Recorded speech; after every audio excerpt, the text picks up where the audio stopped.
What's going on, my people? This your boy, Mr. OBF. Welcome to the OBF the Network, people. Make sure you guys hit the like button, hit the subscribe button, hit the bell button so you guys get the live streams when we go live, people. And if you can, donate to the channel. Go to OBF the Real Cash App and donate to the channel, people. We highly appreciate anything you guys could donate to the channel. Need more information to subscribe and donate to the channel? It's down there strolling below the screen, people. Make sure you guys hit the like button when you come in and out the building. And if you can, people, make sure you share the videos, man, so we can keep the movement pushing. All right. So, Rayn Garcia is going through some troubles in his life. He already was on a downward spiral before the Tank fight. But I think Tank, I don't know if the money, it may be the money getting to him, and then he got the whole shit going on with his wife. His wife is divorcing him. He's gonna do a divorce. His father is very worried about him, saying that he's turning into an alcoholic. He believes he got the whole PED scandal thing happening. But he decides to still just get out here and continue to keep talking. And at this point, he has went too far. So Zab Judah had to pull up on him. So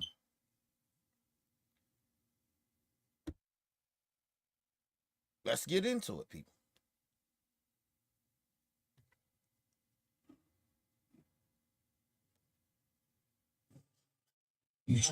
I can't respond.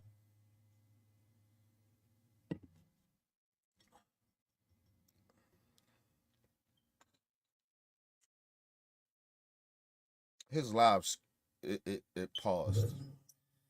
Haters. Hate. His live is freezing and shit. So it gets better though. I think. I'm not gonna, bro. I don't even know how to, bro. What are they doing?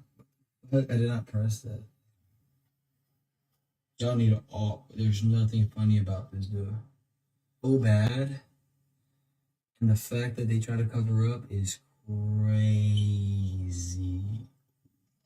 Oh, but again, when you got God by your side, all lies will be exposed. They all gotta buckle up. They gotta buckle up. Rayn Garcia, you need to sit down, bro. I mean, you can't be that much into God. You out here, you supposed to be this religious dude. I don't know where they said you could smoke weed and drink and do drugs and shit. I mean, I don't know, bro. But yeah, to each his own. You need to sit the fuck down somewhere. You wildin'. I'm just saying, bro, I'm coming after Bill. I'm coming after Dev. Legally so bad. It's gonna be so bad. And it's gonna be hilarious. And can I just say this too? Because people thought I was defending Rayn Garcia.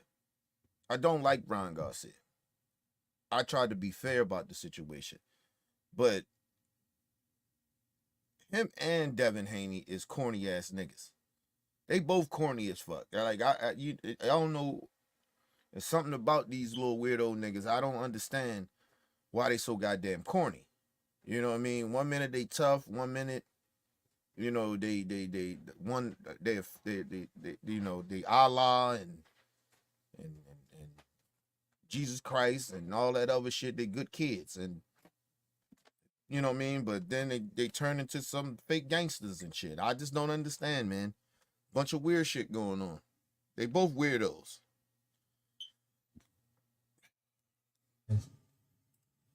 Like, bro, they literally set me up, bro.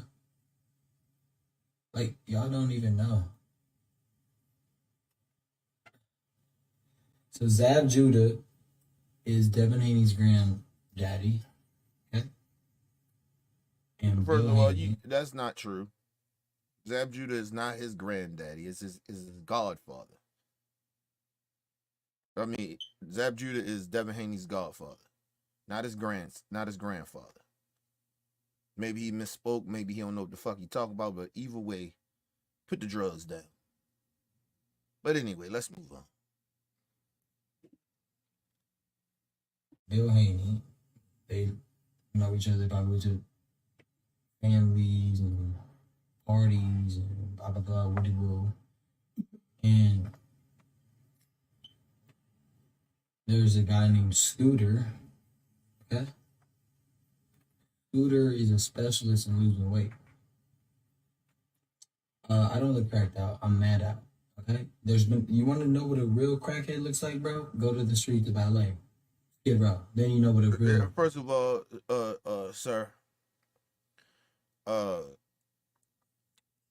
just because you got some money and you don't look cracked out like a street crackhead or some shit like that, doesn't mean that you ain't a crackhead. I have grew up in the type of environment where you see people functioning crackheads, nigga, functioning addicts. That's what we call them. So no, nigga, you could be really a fucking crackhead, and we just don't know. You just could be a functioning crackhead or functioning addict, but you still could be. You're no different if you getting high. You ain't no different than the motherfuckers that you see on the streets that get high. Really, you're not. You both got the same problem. But anyway, let's move on. But like I said, we dealing with stupid people. I told you we amongst the stupid. Rayn Garcia needs to sit his ass down, take some time out, go see his therapist, go on a vacation or something, get him some pussy, do something. Put the drugs down and just go vibe somewhere. Do something. But this whole notion you just doing videos all the time and you out and about after you then got caught with these PEDs and shit. I listen, even though it wasn't a lot in your system, you still got caught, right? I don't think you intentionally did it. He may even be telling the truth about this dude's scooter. It's just a point. We don't need to hear this shit right now. You don't have the. You're not presenting proof. You're just telling people shit. Nobody gives a fuck. At this point, you and Devin Haney need to just shut the fuck up. Devin Haney need to stop tweeting and doing interviews. Bill Haney need to sit his goofy ass down, and you need to sit your weirdo ass down, and y'all need to go away and shut the fuck up and try to regroup. Both of y'all need to. Both teams. We don't need to hear from you. I don't even want to hear from Oscar De La Hoya crackhead ass. I'm just serious. These niggas need to just shut up.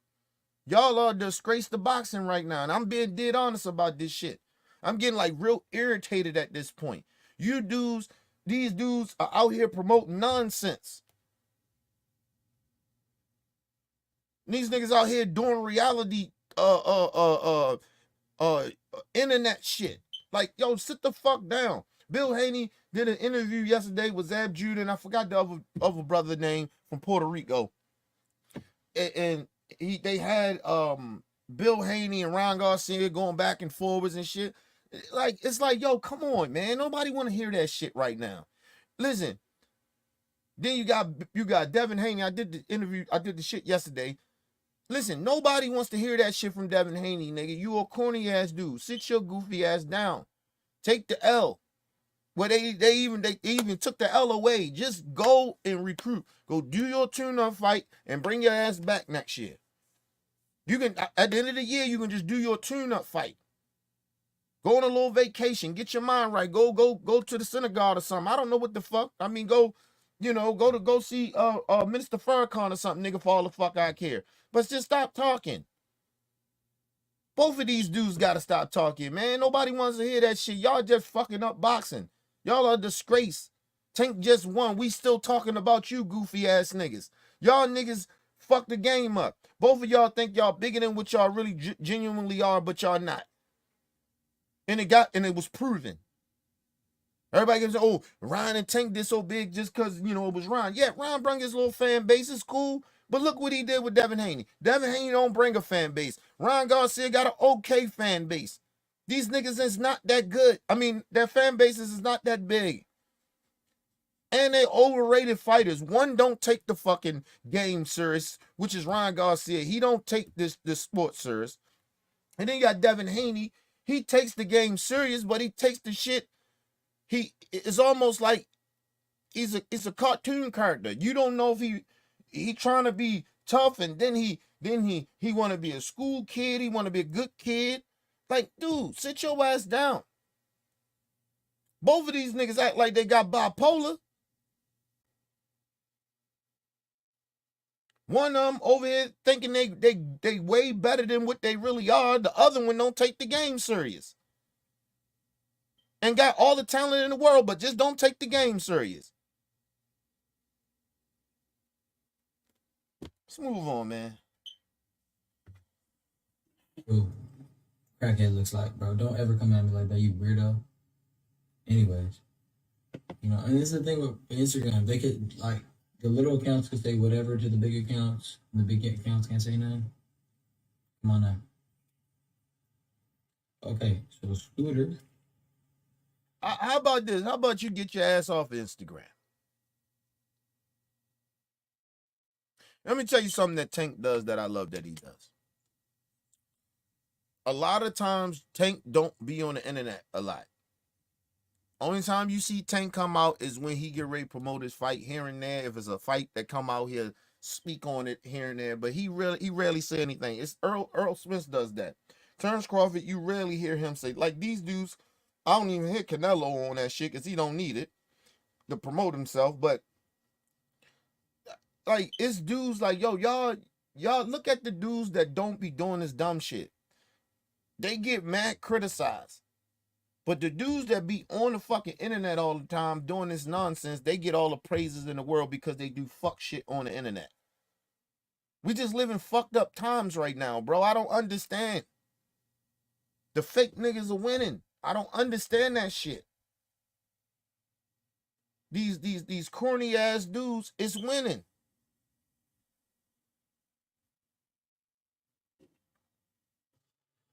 So Scooter, okay? So Scooter is in cahoots with Devin Haney. They know that I need to lose weight. So Scooter is sent by Zab Judah, which is his strength and conditioning trainer, which is Devin Haney's granddad. The reason you gotta lose weight like that is because you're fighting at a weight that you shouldn't be fighting at. Number one. If you got, listen, let me just say something. Cause I know boxers, right? I know people that box. Listen, they tell you when they gotta start taking diet pills and shit like that, that means they know it's time for them to move up in weight. They can't stay at that weight anymore. If they not losing the weight like they supposed to, like, you know what I mean, training and running and shit like that, if they not doing it the natural way or eating right and shit like that, if they're not losing weight, like to get down to the weight of the weight class that they trying to fight at, and they gotta start, and they're not losing the weight like that, and they gotta start using diet pills and shit like that, that means it's time to move the fuck up. You can't make that weight no more. Then number two is, listen, you don't take, I believe he can do it the natural way without taking diet pills. But he doesn't take the fucking game serious. He doesn't train like he's supposed to. He out doing nonsense shit. Just doing fuck shit. And so, yeah, you got to take diet pills. Listen, at the end of the day, even if what Ryan Garcia is saying is true, if it's true, it's fucked up that happened. But number two is, it's your fault too. Because if you took the game more seriously and trained like you're supposed to, you wouldn't have to take fucking diet pills. Or you would know that you can't make that weight anymore, so you say, you know what, I'm going to 147.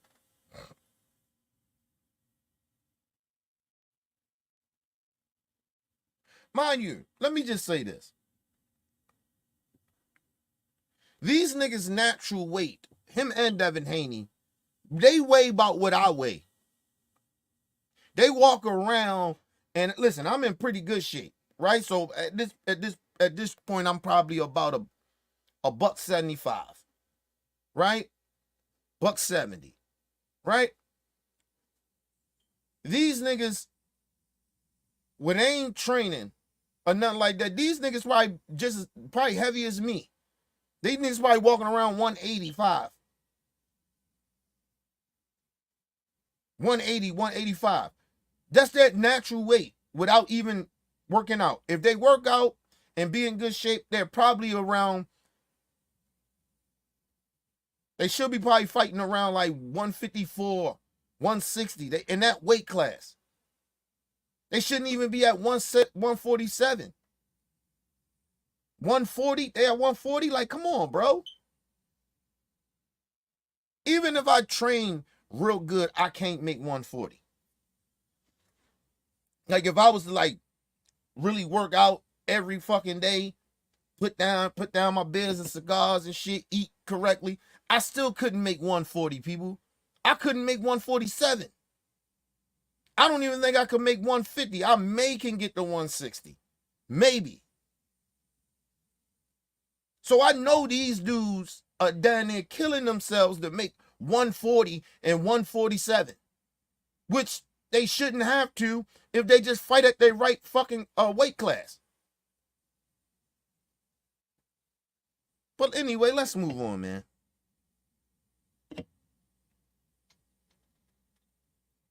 He comes and helps me, hands me 2 supplements that I need to take, supposedly. And he was like, oh, everything is certified, approved. This is NACAS, whatever, blah, blah, blah, bro. Trust me, we got you. You're going to lose this weight. You're going to lose this weight, bro. What do you do? And then I take it, and then I pop dirty.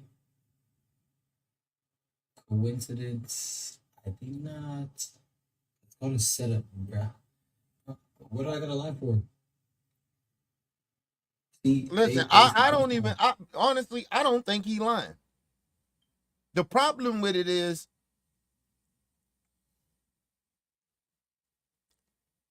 Rayn Garcia doesn't listen to his team.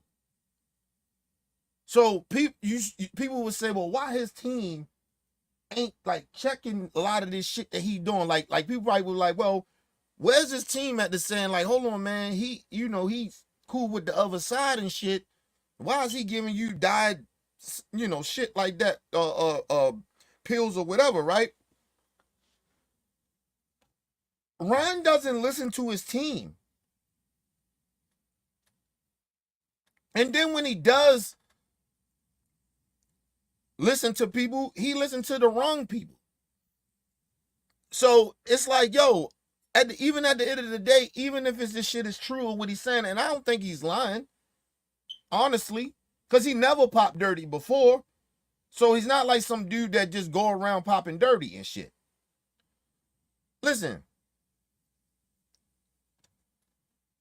But it's still on you, Rayn, because you don't take the sport seriously. You don't take training seriously, right?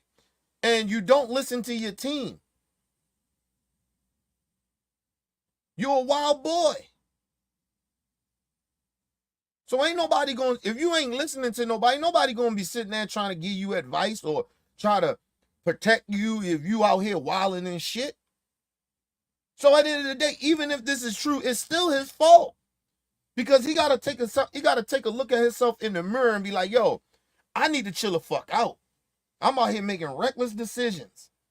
If you know that this dude is a part of, he's connected to the other side, you want your team, somebody in your team be like, nah, yo, he ain't taking that. No. You know what I mean? But nobody can talk to Rayn because he don't listen. He's not disciplined. He think his talent is all that matters in a way. He has his confidence is way too high. Like he's overconfident. And he's arrogant with it. So it's like, yo, nobody want to defend this nigga. Like, nobody want to sit there and keep putting up with that bullshit. So I know people probably be like, well, why ain't nobody in his team? He ain't listening to his team. So his team probably like, hey man, you do what the fuck you want to do, man. And you gotta think about it. You can have people around you and say, fuck him, man. Hey, he ain't gonna listen. Listen, we just out here to get that check. This nigga don't listen to his daddy, nigga. So, come on, man. Let's move on.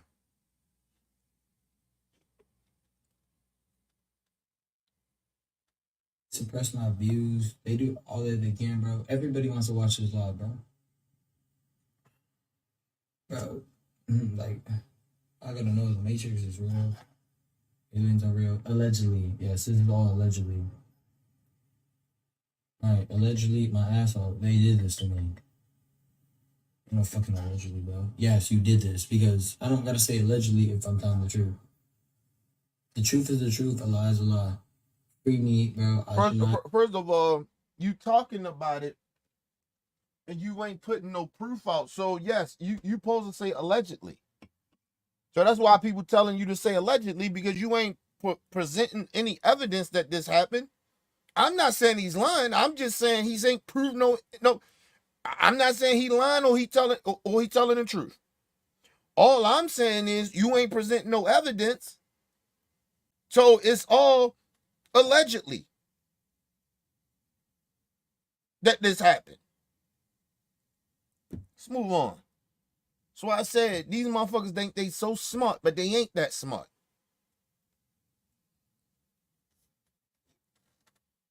I should not be in boxing jail for a year, bro.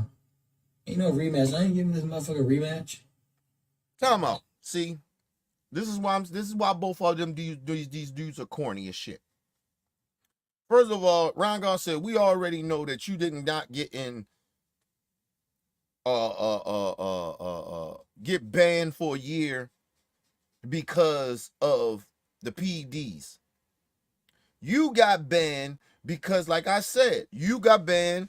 Like I said yesterday, you got banned because of the simple fact you was taking other drugs that you didn't want to confirm that why you took these drugs from the boxing New York boxing organization. So that's why you got this year ban. Because they probably would have gave you a slap on the wrist 5-6 months. You probably would have been fighting. You could have been fighting in the beginning of the year. But no, you decide to not do that. So you didn't get banned for the PEDs for that long. That's not the reason. You probably got the extra 6 months because you wouldn't tell the New York boxing organization why you was doing these other drugs, why these drugs was in your system. That's why. So don't lie to people. And then second of all, what the fuck you mean you ain't gonna give him a fight and you're not gonna fight him again? Both of you niggas are weirdos. You have to run it back.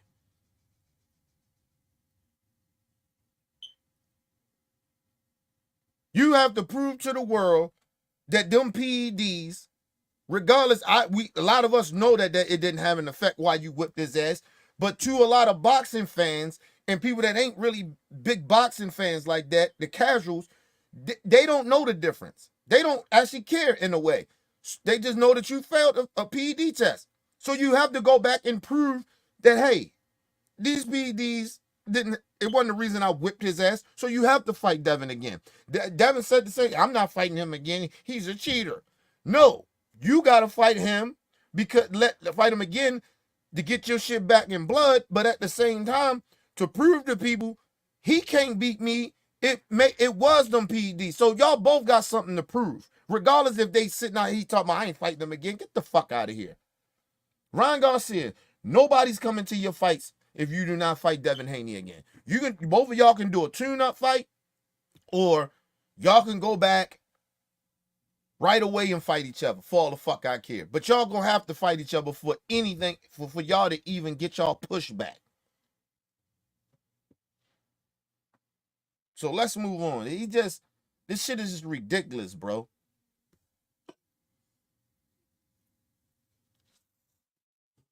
Why would I give him more money? So he can screw me over with the money I give him? You're on the favorite scooter. That's funny. First of all, bro, you gave them money because your pussy ass didn't want to go in there and make weight. You gave them 1 point something million. He's like, why I'm gonna give them some more money. First of all, y'all didn't really sell. You didn't sell. Oscar already said y'all don't sell. Mainly because of Devin Haney, he doesn't sell. But you don't really sell like that either. None of y'all got paid. So y'all only made y'all upfront money. Y'all didn't get paid no back end money. Because y'all negotiate stupid. The reason you got so much money from the Tank fight was because of simple fact, you probably they probably gave upfront money, probably $5 million. Tank probably got about 10. But then, like the PBC does, they say, listen, you make the big money on the back end.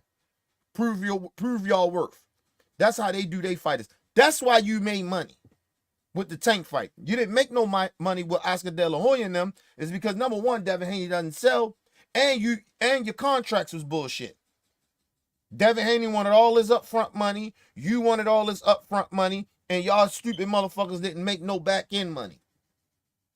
But I think a lot of times when that happened, they want upfront money is because they know they can't sell. They're bamboozling the people. And then they're delusional to themselves. Let's move on. Devin in person is corny.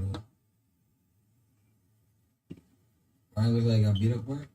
Bro, what is this called a pimple? Y'all never get pimples? Are you guys not humans? You guys don't get pimples? Just like, hold on, let me just say this. Just like motherfuckers coming out, I see Blue Blood TV and all them goofy motherfuckers. First they came out talking about Rayn Garcia and Devin Haney sold over 400K. We know that's not true because Oscar De La Hoya said so. Eddie Hearn said so. So we know that's not true. So Blue Blood, stop putting out fake ass fucking shit that you just hear. Because it ain't true. I wish you stopped doing that shit. Then he turned right around. Him and 7-8 Sports, they come right back around talking about, oh, Tank sold under 200,000.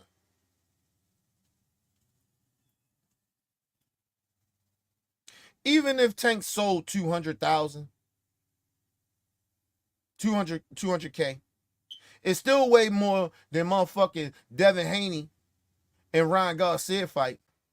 Because we know they didn't sell over 200,000. The shit was bad, people. My understanding from the sources I got, people, they sold about 90,000 to 100K.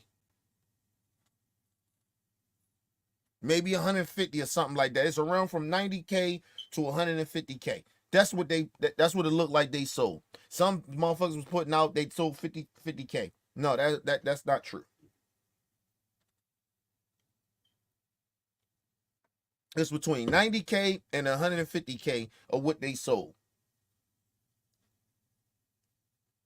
Tank and Frank, my understanding, because I got good sources.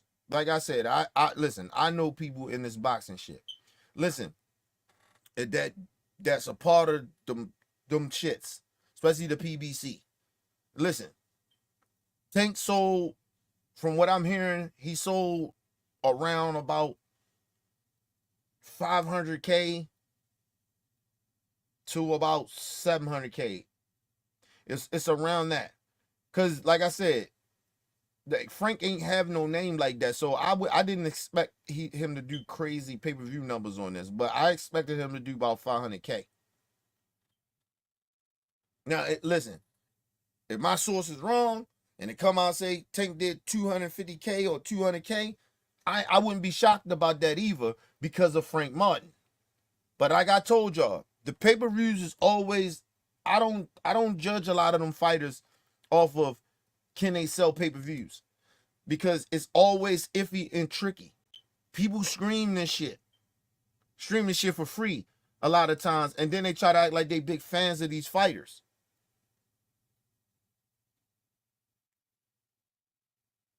I listen. I bought the fight twice. I had because I was sitting outside with my homies, and I had the shit in the big screen in the living room, so I had to order it twice. So shit, I spent $100 and something. Okay, so even though I could have did some other shit, but I wanted to support Tank, so I said fuck it. I buy it on both TVs. Right now, mind you, I got a Fire Stick. I could have streamed the shit for free, but I support the fighters. If I support a fight, I'm buying your shit. I'm not gonna stream your shit. If I don't support you, yeah, I'm gonna stream your shit.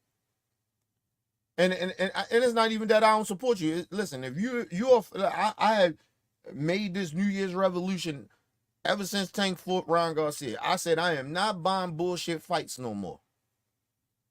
If these niggas ain't fighting nobody, I am not buying that shit.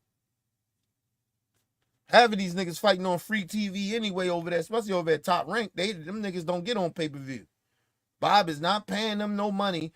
He's not paying money to put them niggas on pay-per-view because he know them niggas don't sell over there. I think Canelo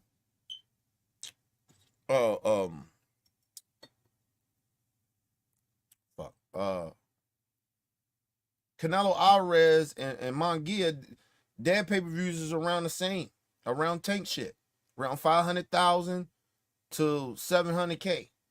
That shit is around there, or 800K. It's around that range. Like Tank and Canelo almost did the same similar pay-per-view numbers. But excuse me. I'm not buying. I made a mistake. I apologize to Canelo because it was a damn good fight with him and Munguia. Right? So I didn't pay for that fight. I didn't watch the fight either. I caught the shit on YouTube later. I didn't even watch the fucking fight. But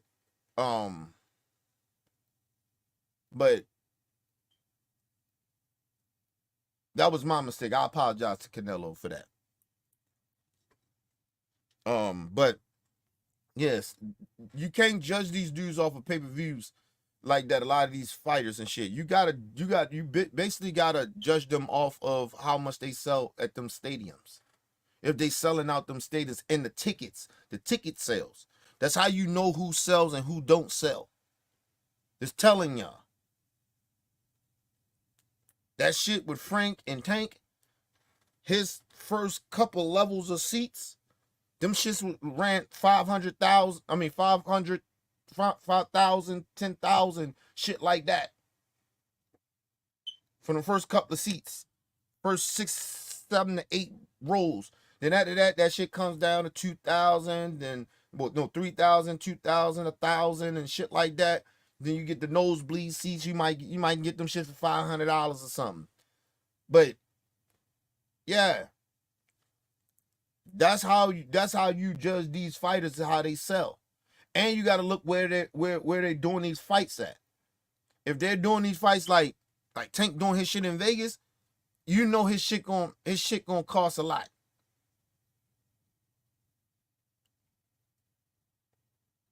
Okay, it just is. Vegas prices is high, so them tickets gonna be high. You see, when Shakur tried to do a fight out there in Vegas, you see when nobody there, he couldn't sell.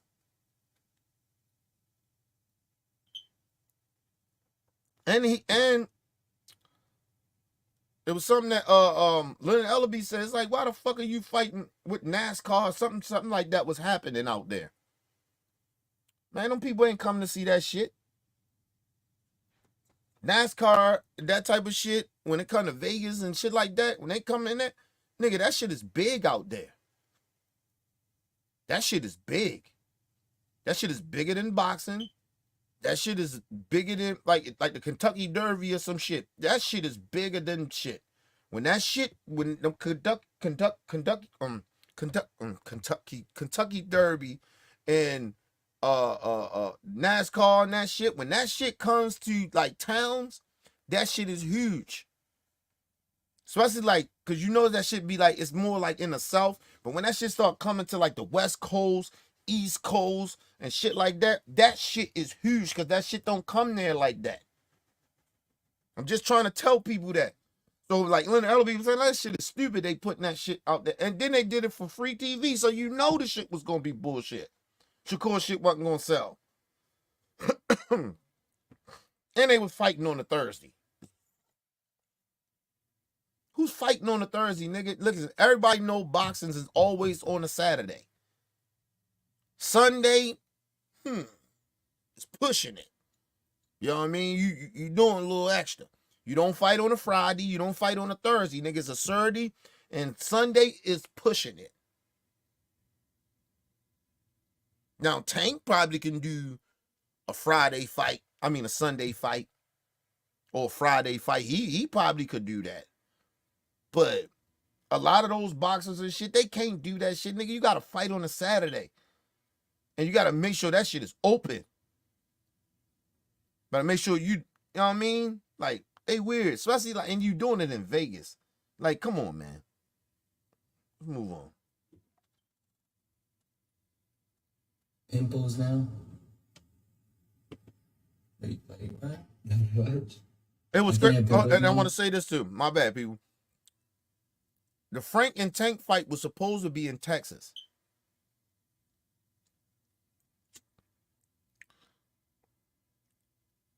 What happened was people kept saying, why Tank ain't fighting Texas? I mean, because it'd have been big. Tank wanted to he wanted to use Jerry Jones shit. And Jerry Jones, he an Earl Spence fan. He was gonna allow it. But Vegas was like, nah, bring that shit to us. We can make more money. And,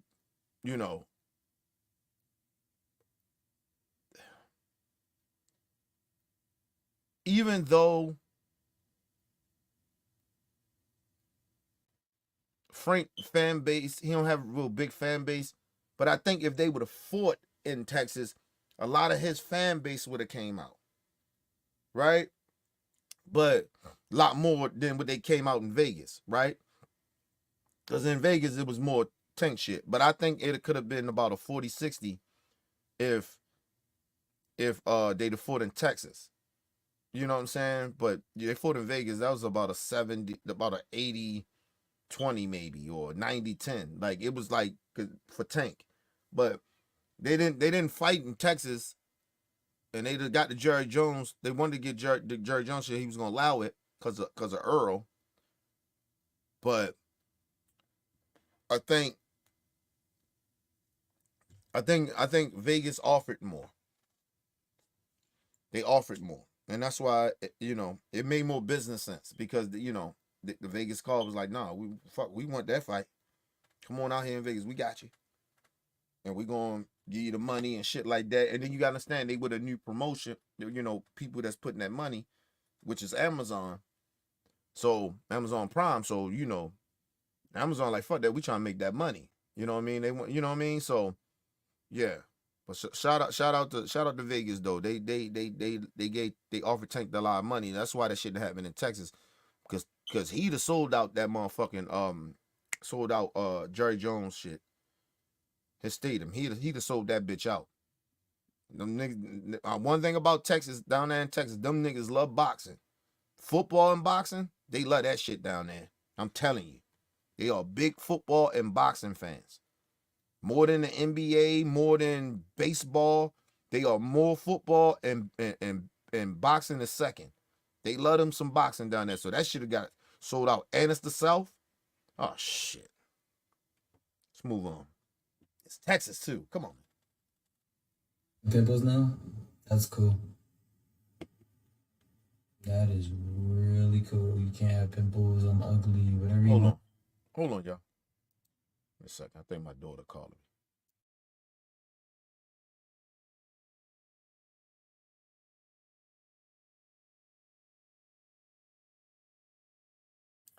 My bad, people. I thought she was calling me. I swore I heard her. Let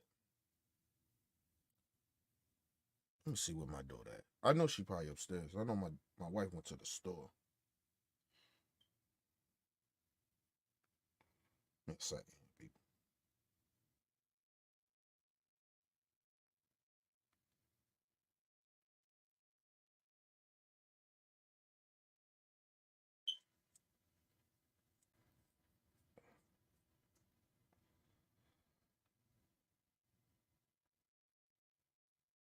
Let's get back into it. I don't know what the fuck going on with my camera shit. Oh, there we go. Whatever you want to say, bro. I'm so ugly. That's cool. Oh, shit. Let's see. You're new. What you doing? Bro. They said personal abuse is crazy. I'm gonna go on this live though. I actually wanted to bring on Zab Judah. I'm getting my booty tickled, bro. They set up, this is my life, bro. To you guys, like, bro, to you guys, it's nothing, bro. To me, it's my life, bro. Costing me so much money, bro. To you, it's nothing, right? To you, whatever, bro. Damn. Ryan God said, you and Devin Haney need to shut the fuck up. This shit is costing me money, bro. It's costing me money, bro. Listen, you niggas fuck that money up. Number one, because you was overhyping y'all overhype yourselves, acting like y'all bigger than what y'all are, but then y'all not. You just made a big ass payday with Tank. How? Listen, money. I get it. You know, you don't want nobody fucking your money up, but you gonna do a divorce. You fucked your money up. Devin Haney, before this fight, you was fucking your money up. All what happened, regardless of the PED situation with Rayn, you got exposed. Even before we knew that Rayn Garcia got popped for PEDs, we know that y'all didn't sell.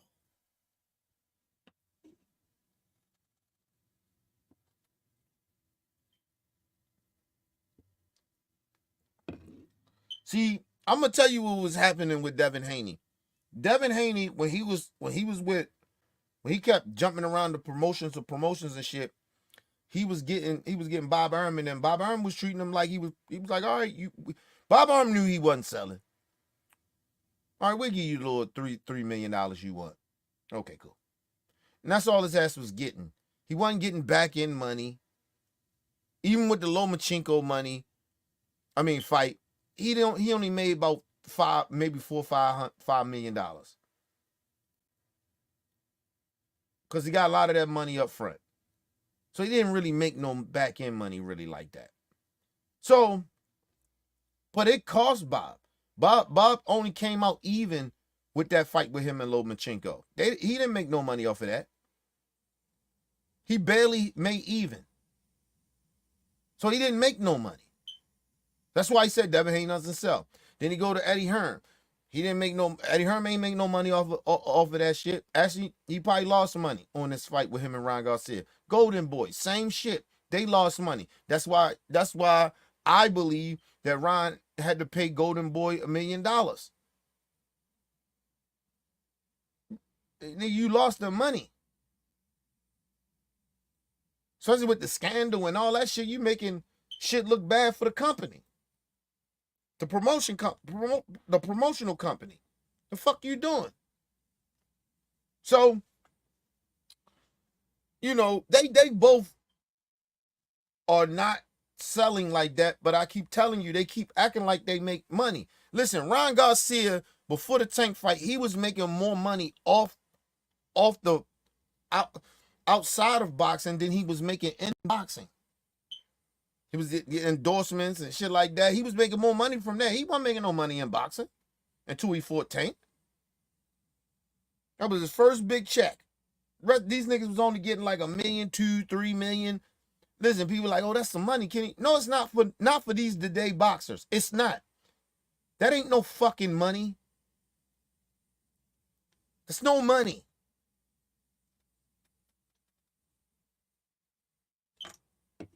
It's not no fucking money. But 3 million at the taxes, then that you gotta pay for belts and you gotta pay your trainer and all that shit. I said pay taxes, pay your tax.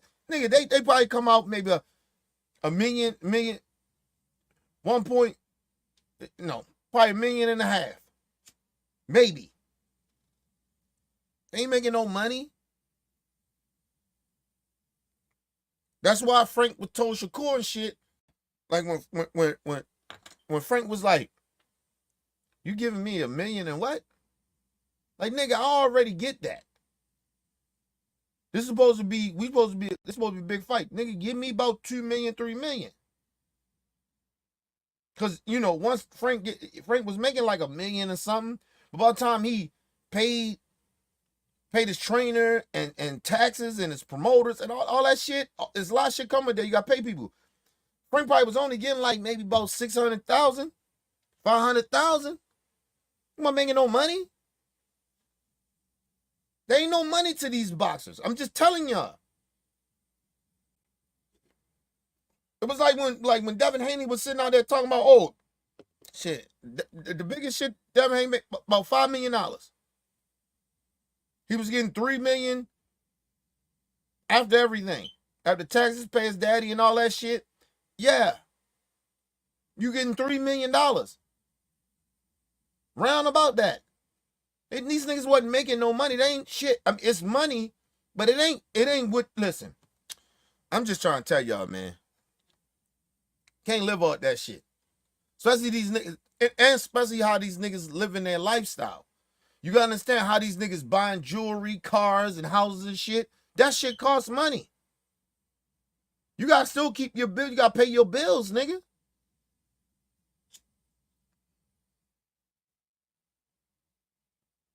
See, this is why I always tell people don't live outside your means. If I go buy $1 million house, right? I still gotta pay property taxes. I still gotta pay electricity. All that shit come with it. All normal shit that we all pay, utility bills, all that shit that comes with it. Then you gotta pay for, you got cell phones, you got all this other shit, you gotta buy food, all that shit. That shit adds up. So imagine if you get a check that's less than what you made the first time.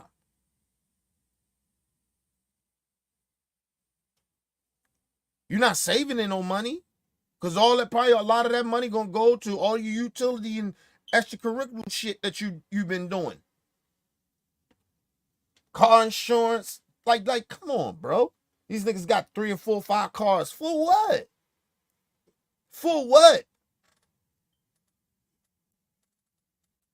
The niggas don't still understand. You still gotta pay insurance on these cars. You can't ride around with no insurance, people. These niggas paying for bodyguards and all this other goof. I ain't saying it's goofy, but all this other shit. That shit costs money. So by the time these niggas they get that little $3 million, I say Devin make $3 million off of the Lomachenko fight, right? At the taxes, all that shit. He still got to go, keep paying for security, keeping his bills intact, paying car insurance. And if he paying for life insurance or insurance, or house insurance, all that shit adds up, bro. That's probably another whole motherfucking $1 million gone. Then you out partying, doing shit. That's probably another $500,000. Like, y'all don't be understanding this shit. That ain't, when I tell y'all 2-3 million ain't no money for these boxers. It's not, because of their lifestyles. That's why you see a lot of them rappers. Them niggas ain't got that money like that. They be renting.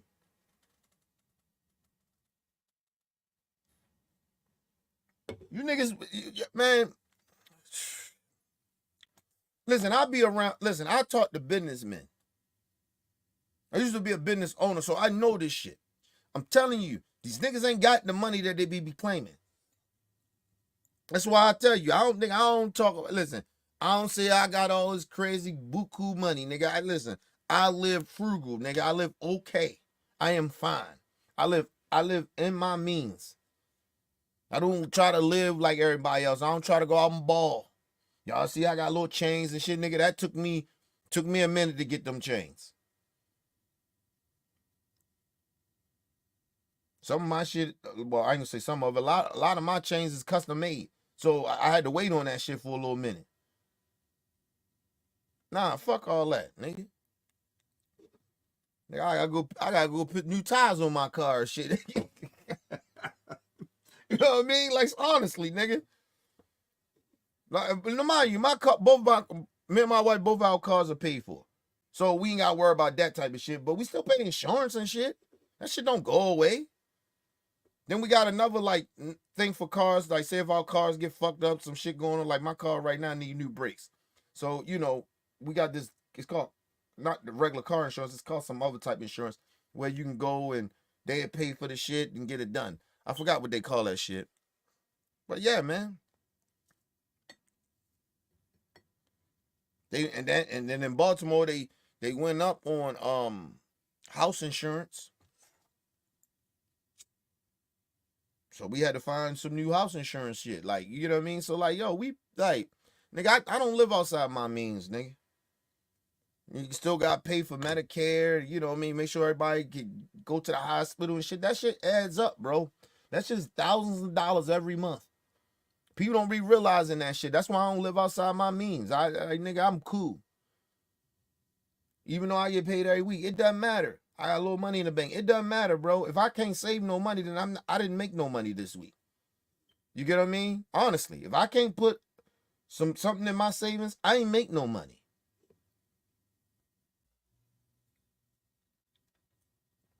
Niggas be out here wilding, man. Listen, I know niggas. My mentor is a millionaire, nigga. I know people that's millionaires, and nigga, and that's just what they is, a millionaire. Just trying to tell you, niggas be wilding, man.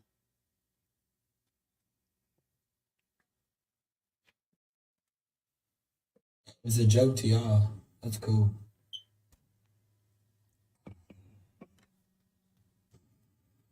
Zab cheap.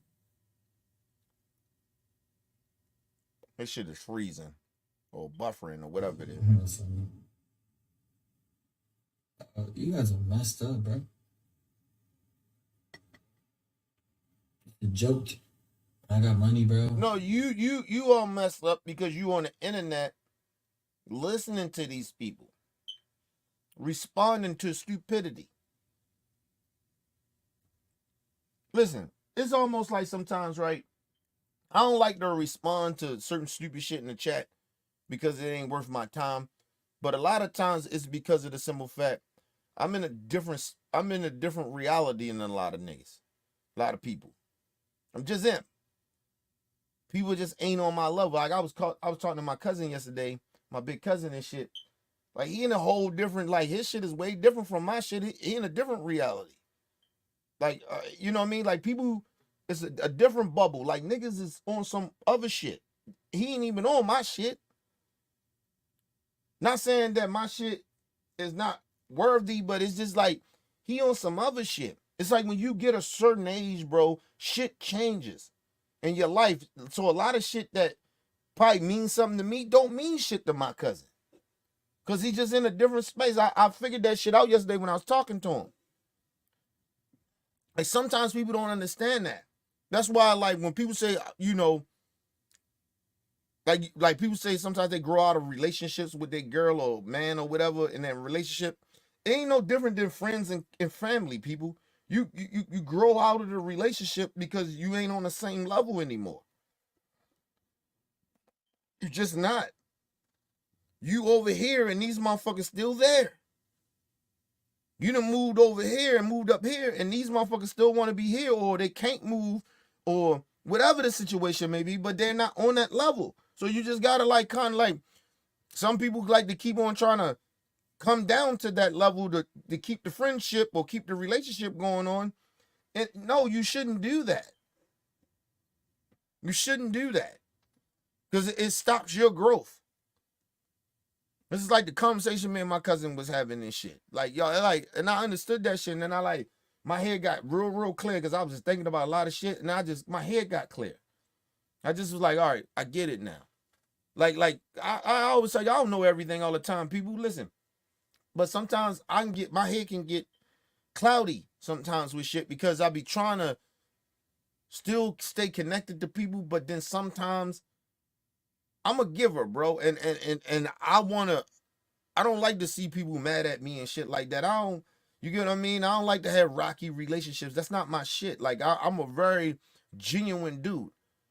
But sometimes people pull you in a direction where you shouldn't be. And you don't, and my loyalty to people sometimes fucks my judgment up. It's like, yo, they're not helping. They're not moving along with you. They're pulling you back to some bullshit. So you gotta move the fuck on. And that shit was clear to me yesterday with my cousin and shit, because I understood, like, he wasn't like talking down to me, but he was like, I ain't even on that, little cuz. Like, I'm up here, man. I'm on some other shit, man. He's like, you need to leave that shit alone. A lot of that shit. He said, I see your growth, but he was like, you gotta leave a lot of that shit alone, bro. You gotta let that shit go. Cause it's stunting your growth. You know what I mean? And a lot of people in the family be like, they be calling him phony and shit, be thinking he being phony, but he not. He being realistic. Like, motherfuckers want you to be something that you're not no more. I'm not that person no more. So you can't keep on holding me to that. Like it's like if like certain people see you a certain way, they think that you're supposed to stay that way. Right? And this is a conversation we was having. And he was like, yo, I just had to stop fucking with people, man, and stop getting a fuck about it. He's like, yo, they wasn't bringing anything to nothing. They're like, he's like, I'm growing, and these motherfuckers still mad about some shit that happened. And I was like, damn, this shit sounds so familiar. But he like made that decision a long time ago. It was like, yo, I can't keep doing this shit with these niggas. Just family members. Like, you get what I'm saying? Like, we was having this conversation. Like, so shout out to my cousin, man. Shout out to my cousin, man. You know, his nickname is Man. You know what I mean? Because, you know, this nigga, when he was like 16, this nigga looked like a man. So they used to call this nigga, I mean, he like a grown ass man, bro. Yeah, so I mean, he was big as shit. Cause my cousin is like, I'm 6 foot, so he like 6'4", 6'5", some shit like that. Big nigga. But anyway, let's move on. Well, doesn't mean I don't have real life problems. I don't care about their lawyers watching, bro. Hey, lawyers, what's good? And I bet I'll find out your names, bro. And I know your bosses too. Remember that, lawyers. I'm not afraid of the lawyers, bro. You're working for a liar. Great. You're working for a liar. That's cool, lawyers. But I don't trust lawyers either because lawyers are corrupt as well. So I'm not worried about the lawyers. I'm not worried about anybody. I'm worried about God. So you guys can clap on hands. See, that's what irritates me about these so-called religious people. Hey, bro, listen, if that was the case, you shouldn't be doing worldly shit. Because what you're doing is worldly shit. A lot of shit you're doing. Drinking, smoking, out here with these girls and doing all types of goofy, crazy shit you're doing. Just crazy shit you're doing. That's worldly shit. Listen, I used to be very religious, so I peep fake religious shit with fake religious people. I can peep them. Because I used to be very religious, so I know this ain't shit that you're supposed to be doing. Lot of behaviors and things they saying, but they keep trying to bring God in. Like, stop. Come on, man. Let's move on. Hands and believe the lion haney's and you guys can just clap it up. We got him. We got him. I got lawyers too. Listen, and listen. I done seen people when I was very religious. I done seen people go to be in clubs, doing all the fuck shit, and come to church the next morning. I'm talking about deacon kids. Shit, a lot of the pastor kids are fucking wilder than some of the people that's just members kids. They wild. Because what I found out about religion is that it's just a whole it's a world that religious people created. It's not the real world. It's just a world that people create to protect themselves from society. That's all that is. But society doesn't go anywhere. Society is society. Reality is reality. They try to, create not create, but be a part of a religion to try to get away from reality, to what they call the worldly world. Right? So that's all that is. It's not like people. That's why you see a lot of these motherfuckers, they keep saying that they're very religious people. It's not true. Even the people that keep going to church every motherfucking week, it's not true.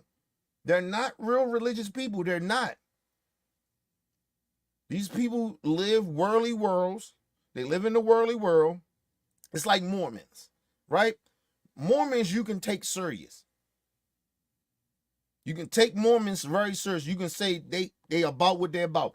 Even like the Nation of Islam, you can take those people serious because they actually genuinely live that life.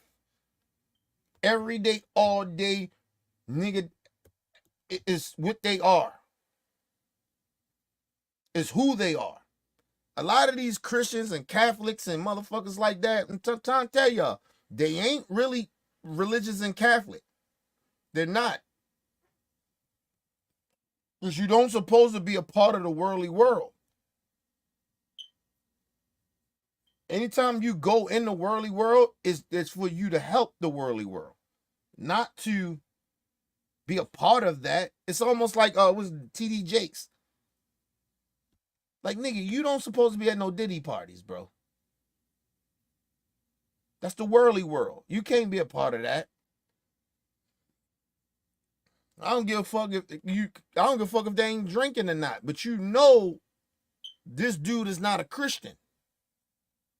Now, if you trying to help him on some solo shit, that's cool. But you shouldn't be at no parties and events with nobody like Diddy. Because once he with you, everything's cool. But when he ain't around you, he go back and live the worldly world. So what are you doing? But let's move on. Dude, I got the big boys. Trust me, I got the big boy lawyers. Hey, you gotta find out. I got the big boy lawyers. We are not afraid of you, bro. I know the owner of you guys is burning. I know the owner, and if you're a private lawyer, listen. Shout out to Troy in the building. What up, Troy? Said true, preach. Yeah, punk. Listen, I'm trying to tell y'all, man. Like, TD Jakes, like, yo, because he denounced Diddy means nothing to me. I believe he was a part of all that fucking shit in a way. Like, my honest opinion, nah, bro.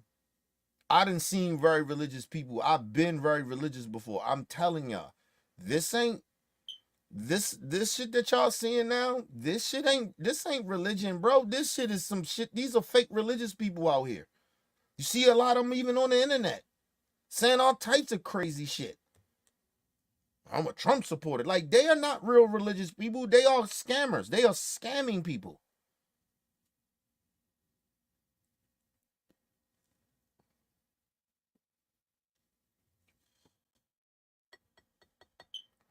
Listen, I knew a pastor, right?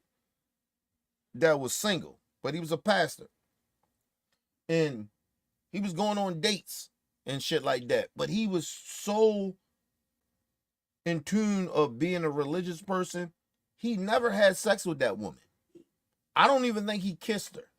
maybe on a cheek and gave her a hug or something like that, but he never kissed her on the lips or nothing like that, got sexual. It was nothing like that, even though the pressure is there.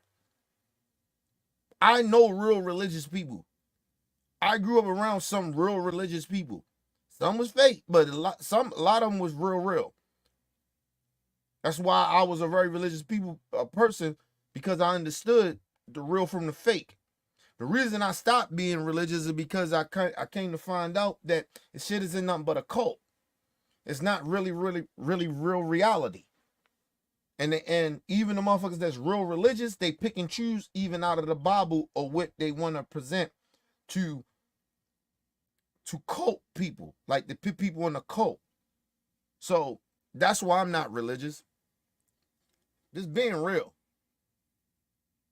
Just being honest, yo. Like, yo, people be thinking I don't like religious people and shit like that. I used to be very religious, but I don't dislike religious people. I don't like fake religious people, because I knew real religious people. I know real religious people now. My grandmother is very religious. She don't play that shit. You can't be doing certain shit around my grandma. My grandma don't play that shit. Grandma 80-something years old, nigga. She been through civil rights era and shit like that. Like, you can, yeah. She's Dominican. Nigga, she's from Dominican Republic. They mad religious. You would even consider them almost damn near conservative. My grandma is probably very conservative, believe it or not. But you know, when your family live in the worldly world, you start to see shit differently. And I think that's probably what happened to me a little bit too. But, you know, life is real outside of that religious cult. It's just real. Real shit happens. You still got to go get a job. Still got to work around these worldly people. You get what I mean? You know what I mean? You don't have to act and do what they do, but it's peer pressure with that shit with a lot of people. You know, you over here in this religious situation, and then you got to go work and be around these worldly people. It's peer pressure. Because you see them, it seems like they having so much fucking fun, and you just over here living a boring ass life. It just, like, on real talk.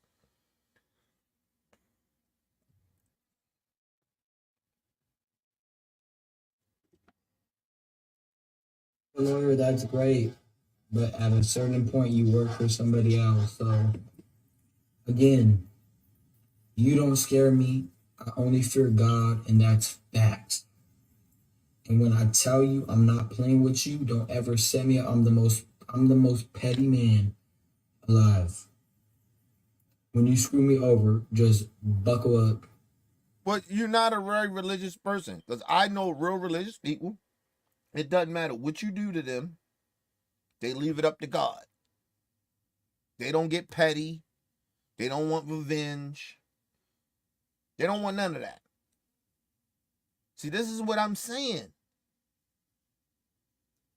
I've been around real listen, hey man, y'all ain't got to believe me, but like I said, it's a tornado coming in America. It's already winding up, and you're gonna see the real fake ass religious people. If Trump get in office, you're gonna see him. Even if Trump, if he don't get in office or he lose, you're gonna see the fake religious people. They gonna come. They're gonna be out in droves. You're going to see what fake religion really is. A lot of y'all still blind to it. It's hitting you in the face right now, but you just can't see it because I don't know the reason why. But I'm telling you, if Trump win or lose, you're going to see the fake religious people come out. You're going to see them. You're going to see some of the people that tell you they so religious, they so this, and see how they act. Either way, even if Trump win or lose, you're going to see the fakeness. It's a tornado coming with this religious shit. And motherfuckers don't understand it. When you go over to other countries and shit, how they use religious to control the population of their own people. like if you don't know the homework on that shit, you don't know what I'm talking about. How you think that North Korea is controlling all those people in that country? You think it's just because he's just being brutal? Yes, it's part of it. Because he's just a dictator? Yeah, it's part of it. But it's because of religion. Why you think Hitler was so powerful? You thought it was just because he was being brutal? No, it was because he was brainwashing these motherfuckers with religion. You go over to Iran, Afghanistan, Pakistan, any of these motherfuckers, Saudi Arabia, all of them, even Putin, all of them use religion. That's how they control the population. It ain't no different over here in America. Some of us just all of a sudden figured it out, or some of us still, dumbfounded and don't understand what's going on and can't see it because it's been so normalized. How you think they kept? You think they just kept slaves in control because of brutal shit that they was doing to us? No, they use religion on black folks. Why you think? Listen, why you think so many black people are so religious in this country? This is not even our religion. We come from tribes. We are spiritual people. We're not religious people. We are spiritual people. I'm just trying to tell y'all. Like, this shit is easy to educate yourself on. It's easy to figure out. It's not hard. You don't even have to you don't have to do courses for this shit. Just do self-education for yourself. Learn some shit. But motherfuckers don't be understanding that. Religion is a cult mechanism to keep the population under control. Honestly.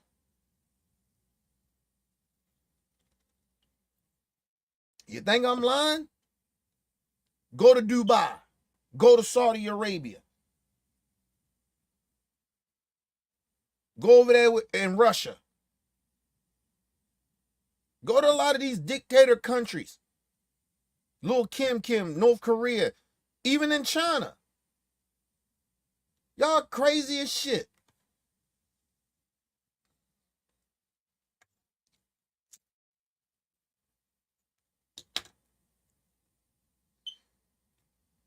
Let me ask you a question. You ever been to Norway or some shit like that? Ain't number of white people there. They only got to use religion. Because there ain't no motherfucking black people over there. Not that I know of. It's a very, very, if it is, it's very, very low. It's like 0, 0, something. It ain't a lot of minorities over there. Listen, they don't have to use religion over there. Those people over there are spiritual. Those people in Norway or some shit like that, they are spiritual people. They're not religious people. There's a couple of other countries like that, but they're not religious people.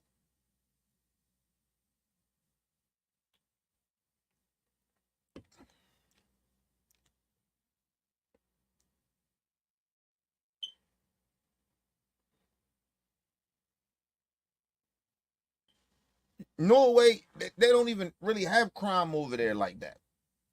It's very rare that crime happens over there. Very rare. It's not no cult or nothing like that. These people, they are spiritual people. It's what's going on in their life.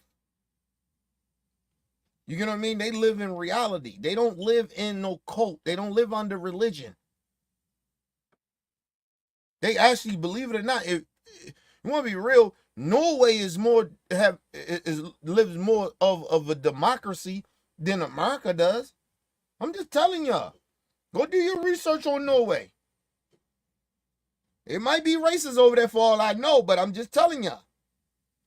It ain't no whole bunch of crime and shit like that. Ain't no dictatorship or none of that goofy shit that we be talking about over here in other countries. It's none of that shit like that. Sex trafficking and That shit don't happen like that over there. Those people are spiritual people. Whenever you mix religion with democracy in any way, look what happens. Look at Israel. That shit is a borderline dictatorship. And what I mean by that, they use religion to dictate how everything runs in that country. I'm just trying to tell you, America does the same shit. That's why you see these white Christian nationalist motherfuckers, these what you call them? White evangelicals, all these so-called religious people. They're trying to use religion to control the population again. That's what they was doing in slavery. That's how they created America. For some odd reason, they keep acting like the forefathers. They didn't want religion, but they still used it to control the population. So even though they ran from it, and they said they didn't want to do it, and they set up the Constitution and all this, but they still was controlling people, the population, with religion.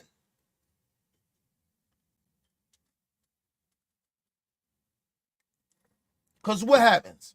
If you let religious people be a part of a country, right?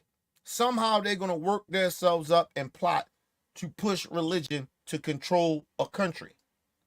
That's what religious people do. The so-called religious people. That's what they do. They don't really believe in society. They don't really believe in reality. They believe in some fantasy shit. Because they already are brainwashed or in a cult. So they're trying to push that same agenda. So that's why they get into power and they do shit. That's why you see what America is going now. That's why shit is going left. Because the religious folks are taking over. And they, well, so-called religious people, and they weaponizing religion over everybody to tell everybody, if you ain't doing what we're doing, this shit is fucked up.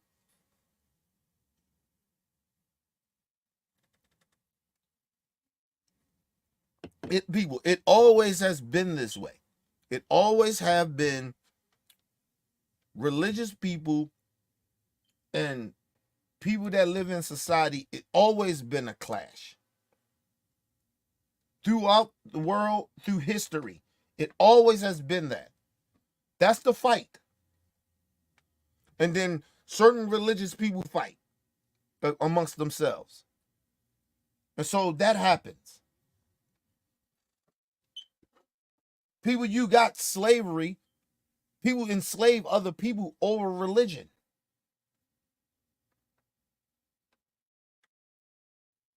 Trying to tell you. People's like, whoa, they was enslaving people in Africa. They was not enslaving people in Africa.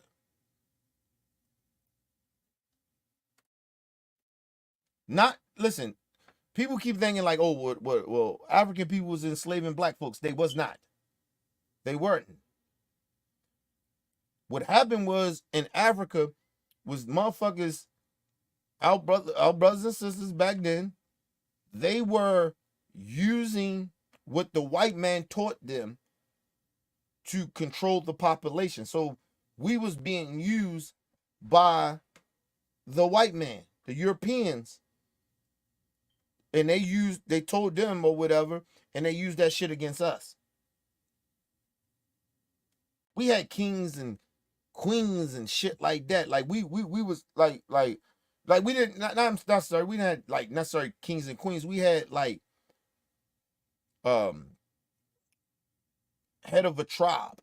Like, you got your head of the tribe that got us the head of the shit.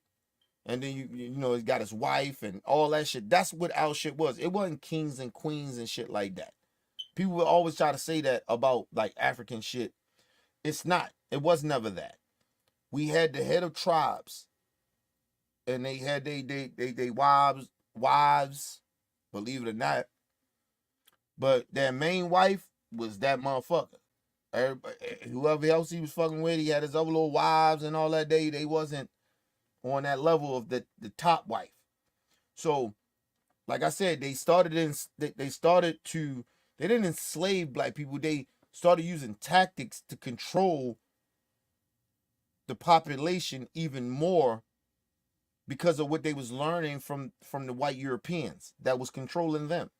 So they just started using the same tactics that, you know what I mean? And that's why people call that, oh, it was slavery in Africa. Really the slave shit came from white people enslaving our head guys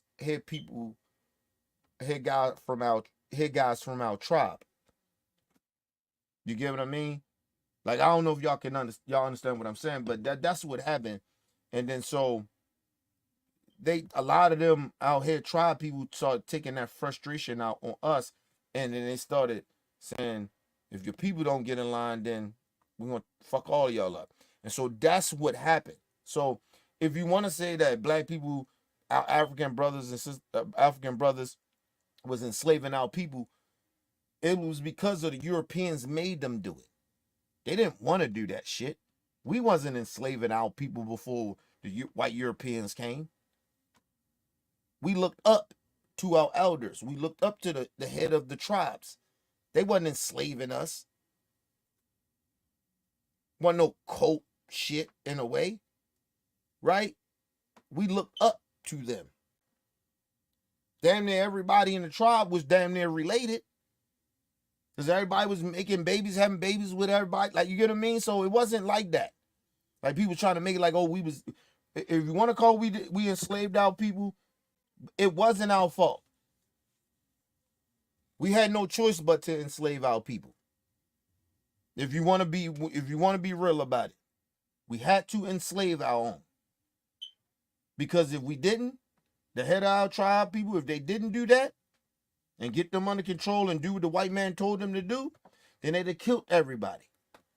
That's how that shit worked. So when you hear the cannons over, it was slavery everywhere. It was slavery in Africa. Yeah, it was because of the simple fact our elders didn't have no choice. Our head elders didn't have no choice. But let's be real. Y'all need to go look back at what's that movie that came out? It was about the women or some shit like that. I can't remember that fucking movie. I love that fucking movie. I think I'm gonna watch that shit tonight. Can't remember that fucking movie. I'm gonna ask my wife about that movie. Rhonda Davis or something like that played in that. I love that fucking movie. But that gives you how Africa was. We didn't really want to enslave our people.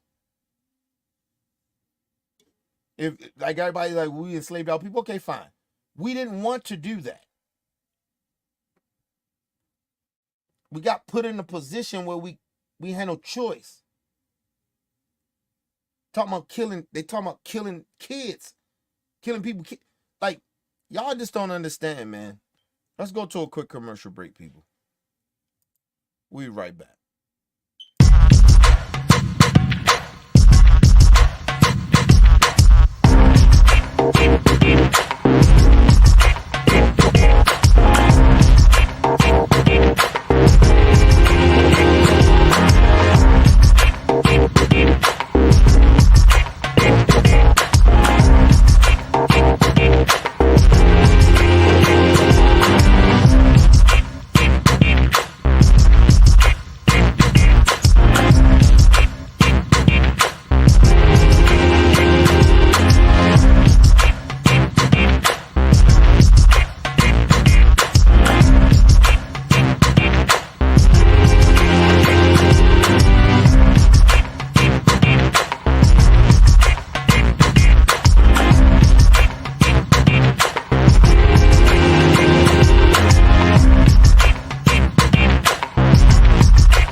All right, people, back from a quick commercial break. Make sure you guys hit the like button, hit the subscribe button, hit the bell button so you guys get the live streams when we go live, people. And if you can, donate to the channel. Go to OBF The Real Cash App and donate to the channel, people. We highly appreciate anything you guys could donate to the channel.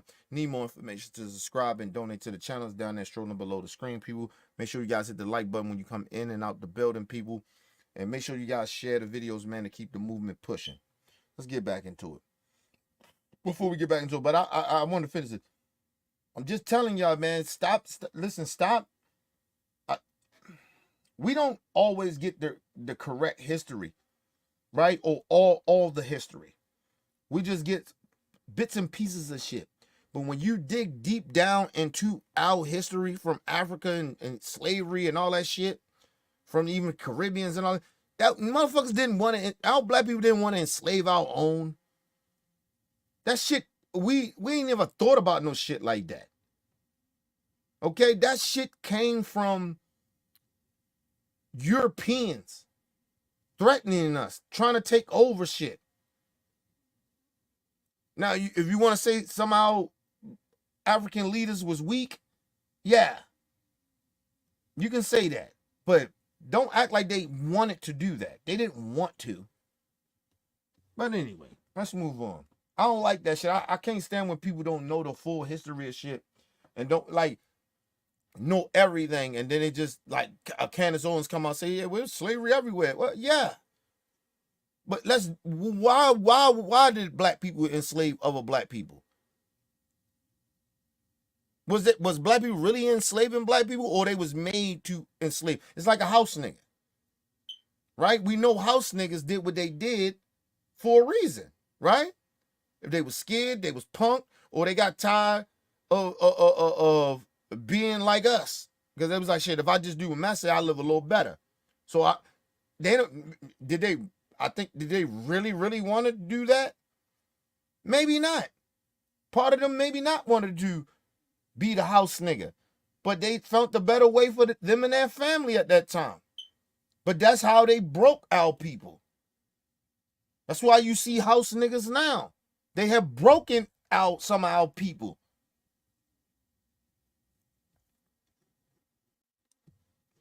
Nigga, that's why, listen, if you want to like be real, I'd rather be a field nigga than to be a house nigga. I can't do that shit. First of all, listen, my purpose in life is not to be, I don't want to leave this earth knowing my people hated me. Like, you get what I mean? Like, so I don't know, like that shit, that like being selling out, it's just that shit just don't even feel right, or thinking about feeling right. Like, it just don't feel right. I don't want to leave this earth thinking that my people hate me and they think I was a sellout, and like, I don't get it, bro. But like I said, I understand why a lot of them sell out, because they cowards, they got broken, and they scared, and they anti-black, they hate their people. Something happened to them too amongst our people. So you gotta think about that. But there ain't no sympathy over here for that, these sellouts. But I understand why a lot of them do it. That don't mean that it is some empathy or sympathy over this bitch. You still a sellout, nigga. Anyway, let's move on.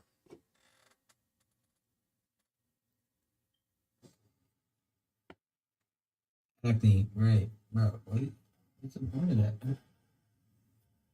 Oh, like, I'm not human. Like, what the fudge, bro? Let me see if I can fast forward this shit to when Zab Judah jump in.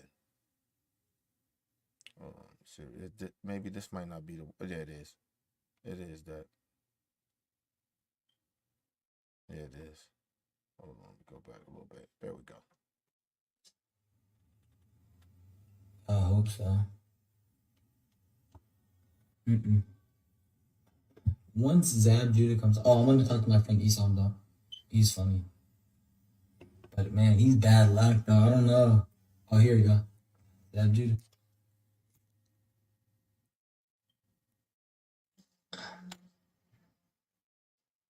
We WWE.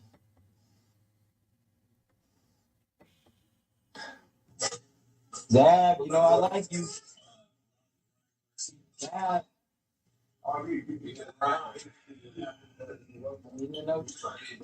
You know what, Ryan? You know what I'm saying? He's a cool kid, man. I got a lot of liking for you, a lot of love for you, but the disrespect, bro. You know, I'm not even like that, bro. I don't disrespect none of y'all young fighters, none of y'all. You know, I commend all of y'all. I wish y'all the greatest.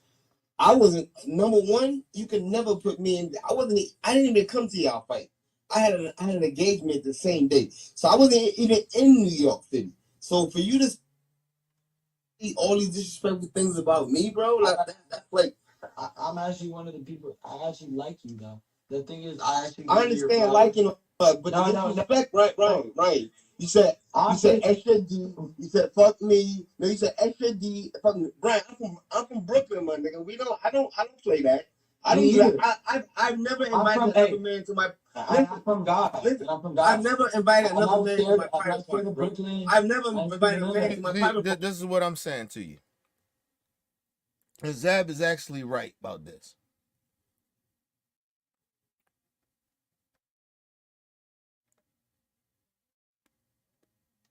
Zab, see, you gotta understand, Zab grew up in a different type of generation. Zab is maybe probably about he my big cousins in them age. So it's a that those niggas they it's a that they don't play that shit. They was the ones that created gunplay, right? Like those niggas was playing with guns, right? But we the ones that took that shit to another level. My generation, right? So they come from rules and regulations. They taught us a lot of this shit, right? And certain things that you can and can't do, right, or say, right, to another motherfucking man or whatever. So Zab ain't wrong. He ain't lying about that. And Zab ain't lying. I don't disrespect you young fighters like that. Like nigga, I'm an elder. Like I'm an OG, nigga. I don't do that. I ain't that type of fucking. He ain't Timothy Bradley, nigga. He don't be hating. We know Timothy Bradley be hating because I think Tim Bradley around my age. So he just a weirdo ass nigga. Tim Bradley be a type of nigga that we'll smack the shit out of because number one, he corny as fuck. No, number two, that we know he a hater. And we don't fuck with haters. Haters gotta stay the fuck away from us. So he just one of them weird ass niggas. And Tim Bradley ain't grow up the way we grew up. So we understand that, but he a type of nigga that we'll smack the shit out of if he get out of line. Like, on real talk. So listen, Zab ain't like that. He don't disrespect these young fighters. That's not what he does. And I salute to Zab. Zab was a wild boy back in the day, but it was about the fight and whatever. And he was young. He was wild. He get it. He understands it. You know what I mean? But when you don't, the one thing about Zab, I can say he was wild, crazy. He never disrespected his elders. That's one thing I can say about Zab. He never disrespected his elders. He never does that. And like I said, Zab lost some fights that where he's supposed to win, and he wound up getting his ass whipped or getting knocked out or some shit like that. So a lot of times that shit humble you a little bit, and at the same time he grew up. So shout out to Zab. I'm a big Zab Judah fan, not just as a fighter, as a person. I fuck with Zab. You know what I mean? Ryan don't understand. Like you're a young dude and you playing with a nigga that was from a generation that will clap a nigga. They didn't play that disrespect shit. Now, this wild shit that a lot of these young niggas do with the level of disrespect they do, you can't play with some of these old niggas like that. You can't do that. You fuck around, get yourself killed fucking with them old niggas. Or get yourself seriously hurt. Don't say you got love for me and shit and you telling me go suck your dick. Nah, bro. See, because if it like I come from a generation and Zab as well, we come from a generation when we tell a motherfucker nigga, fuck you, suck my dick, and niggas, that mean we don't fuck with you. That mean we on. But if I fuck with you and I just got a disagreement with you, I'm not gonna tell you suck my dick. I'm not gonna tell you nigga, fuck you. I'm not gonna be disrespectful to you. I gotta watch my words how I say some shit to you. But if I don't fuck with you, yeah, fuck you, nigga, suck my dick. Fuck out of here. But if I fuck with you, I say I fuck with you, but we have a disagreement, I'm not going. Like, tell you to suck my dick. Yo, that shit get you killed, bro. I'm just being real. Honestly. And I ain't gonna lie to you, a lot of that shit niggas be talking about sucking they dick and all that shit come from them little young New York niggas. Be saying that goofy shit. Believe it or not. Cause niggas don't be telling other men to suck their private parts and shit. That's not no shit that niggas do. Not if you got respect for other niggas like you say you do. We don't do that. And I know some young niggas that don't do that because they know better than to say some shit like that. But you know, that ain't all, you know, I ain't gonna say that's all the young niggas, but a lot of them young niggas be doing that shit and they think that shit is cute. And nigga, that shit get you killed.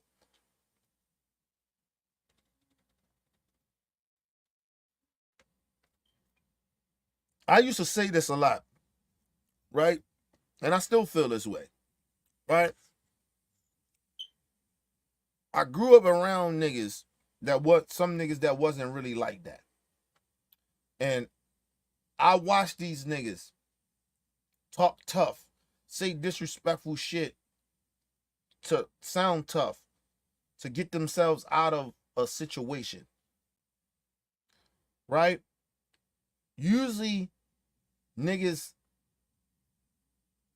that getting like, if you really like that, usually a nigga don't really say too much, especially when they know that shit real. Like they know that shit can go down, right? So you stop really going back and forwards with a nigga, right? I have that demeanor. A lot of motherfuckers I know got that demeanor.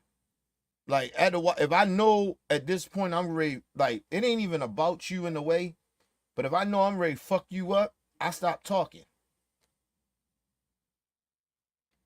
Ain't no more to say. That is like the shit I was saying.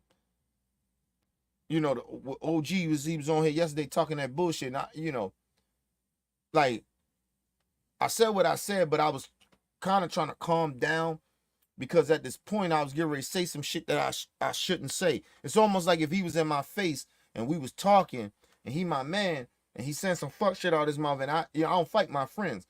I gotta calm down. Like, because I know I'm almost at that point of ready to put hands on you. So now I ain't gonna, when I stop talking, I'm ready to put my hands on you. So all that yapping and shit, yeah, we might do that for a minute, but when I know I'm ready to put my hands on you, I feel like you ready to put your hands on me, I start talking. So a lot of these young niggas, they don't grow up in that generation. They in a generation that where they just talk shit and then social media doesn't help these niggas be online, blah, blah, blah, saying shit. Get ready to tell a nigga what you get ready to do. Nah. A lot of times, yo, when a nigga stop talking, nigga ain't saying nothing no more. You might get the yapping for a minute, but when that one of them niggas stop talking, that means somebody get ready to get fucked up. Now these days it's a little different. These niggas just out here yapping. And Ron Garcia don't understand that. You a young nigga. You just running your mouth, and you ain't even really like that. Like Zab said, nigga, I'm from Brooklyn. Like, nigga, we don't do that type of shit. And what he's saying is too, yeah, I'm from Brooklyn, but nigga, I'm an old school Brooklyn nigga. We don't play that shit. I don't even play that now. And I'm older. I'm an OG now. I don't play that. Shit, your man, you've been knowing for years, right? Probably been in shootouts with you, whatever. If your man cross a line with you and you put your hands on him, yo, that nigga must have said some shit that crossed that line. I'm just telling you. Your man can't tell you, nigga, suck my dick. What, nigga? Listen, it's different shit too, cause like if you from like New York, that's a little different. I mean, you tell me suck your dick, nigga. I mean, it's way past disrespect. So now I want to fight. But our shit in Baltimore is, nigga, if you call me a pussy ass nigga, that mean you want to fight.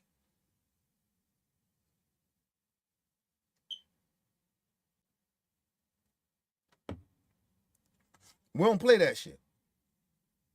And I don't give a fuck what generation it is. When a nigga, any nigga, a young nigga tell you, a young Baltimore nigga tell you that. If a nigga call you a pussy ass nigga, that's almost like telling a nigga suck your dick. And nigga, it's on. But now you must think I'm a bitch ass nigga or something. That's what that shit mean to us. You think I'm soft. Okay. Like, but so like I said, he from West Coast too. And he a young nigga. Zab from New York, he an older nigga. That shit, that level of disrespect, Zab ain't putting up with that. Shout out to Zab. I'm just telling y'all. Let's move on. My private parts. So I'm just saying to you, those are like my dick. You, When yes, I think you my dick. did. Yes, you did. On the space. I was listening. I was listening, bro. My bad. That's disrespectful. I'm like, what? Pause. My bad. My bad. I said pause. Oh, No Diddy. My bad. No. I apologize for that. I can apologize for that. Yeah, because I'm like, bro, I'm like, yo, what? When did we start doing that? I don't do that, bro. Like, you know what I'm saying? Like, we men, we're fighters, we're top pugilists of the world. I have my era, you have your era, we all doing our thing. You know what I'm saying? Hey. I respect all your young fighters, everybody doing their thing. You and Devin had your differences. You had a test that came up, the test came back positive. Devin Haney is my godson. I know that. When you look at, wait. So when you say, oh, I'm taking a side, that's my family, bro. That's my real blood family. I know that. So when you see Devin Haney, when he was the young kid carrying that belt, that's my undisputed titles he was carrying in the ring. So that's real family, you know what I'm saying? And I respect that. Right. So when you say I'm taking a side, I'm supposed to. If your brother fought, I'm pretty sure you gonna be right there with your brother, right? No, not if he's lying, bro. I'm sorry. Cain killed Abel. Remember, he was his brother too. Well, I don't know what y'all think. Listen, I'm gonna say this. Zab wrong about this, but I understand his logic. Ryan is actually right, but he doesn't understand black culture in a way. You get what I mean? But like I said, you're talking about two dudes that come from different lifestyles.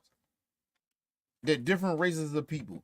They've been raised different, right? So I get Ryan's point. Like, I actually side with Ryan on this, and I actually disagree with Zab on this, right? If my family did some fuck shit, and I say I stand for morals and principles, I'm not riding with that nigga. I'm not riding with him. I'm not doing that. If I know my motherfucking peoples is out here cheating and stealing and whatever, like, you get what I mean? Like, you doing con shit? No, I'm not riding with him. Give a fuck you my blood or not.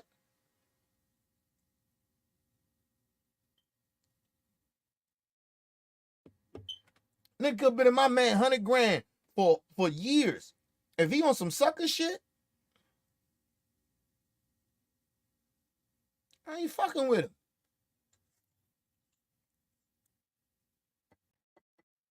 Not fucking with him. Like, that's just like people out breaking the story all the time. My cousin, listen, that nigga he not just my blood. He was one of my best friends in the whole entire world. Like, this nigga was everything to me. I looked up to him as well, even though he a year older than I am by some months. But I looked up to him. This nigga was beating his women, beating women and shit. Nah, nigga. I don't fuck with him.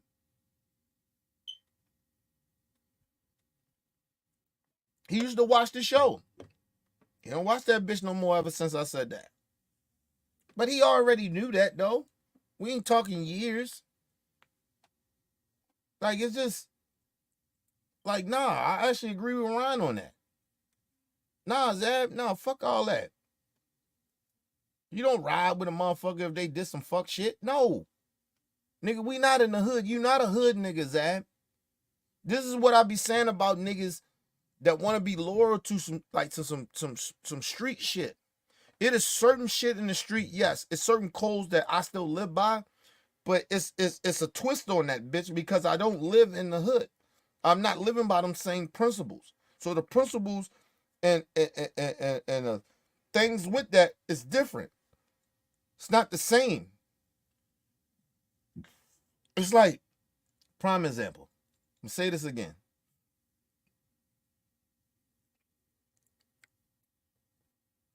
If you my man, right, 100 grand, and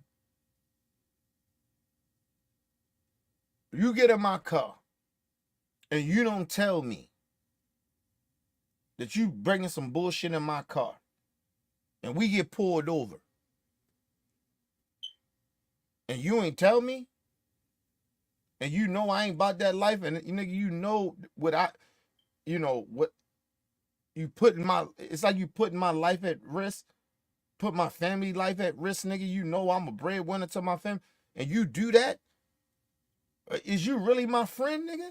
Regardless if I've been knowing you for years, you know better to do that shit when you already know when I'm on. And you bring some shit in my car and don't tell me. Nigga, that shit his. I ain't know he had it here, officer. Now, I'm a citizen too, right? And I got a lot to lose. I got a family. See, my shit ain't even about me being a citizen. It's about my family. Because I wouldn't do that to you and your family. Bring some shit in your car. Right? Now, mind you, say I got into my man's car and ain't tell him, hey, we get pulled over. I got some shit and I ain't tell him. Damn. It's my shit. That's what I do on some real shit. Because he my man. And I know, nigga, I put him in a fucked up situation. That's a real friend. That's a real motherfucker. Right? But so say if my man did that and say we got caught with some shit and he say, damn, I didn't tell my man, you know what? I'm going to take this charge. I got to take it anyway because I put your shit in the thing. No lie to you. I'll be upset at him, but I'm going to help him out. I'm going to help my man out with some legal shit. I'm going to help him because he took responsibility for it. He fucked up. He knew better, but or whatever, however it happened, but he took responsibility for it. I'm helping my man out. I'm going to help him. That's a real fucking friend. That's a real motherfucker.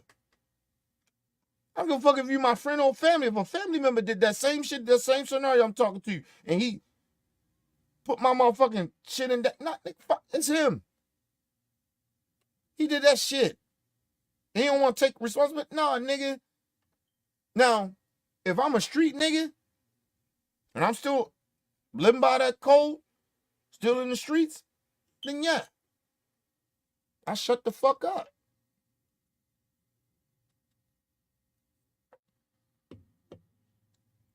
That's the code of the streets. To people, it might seem stupid and dumb. Some people might say that's some real shit. But it's a different level. That's street shit. I'm about street shit. He about street shit. Nigga, it comes with the game. But I ain't a part of that shit. So no. Zab, no, nigga. You are not a hood nigga. You are a millionaire. The fuck are you talking about, nigga? I don't give a fuck how many hood niggas you know. I know some hood niggas. Mean nothing. Them niggas know not to bring no bullshit. On my crib. You come on my crib, nigga, the only thing you can bring is that marijuana.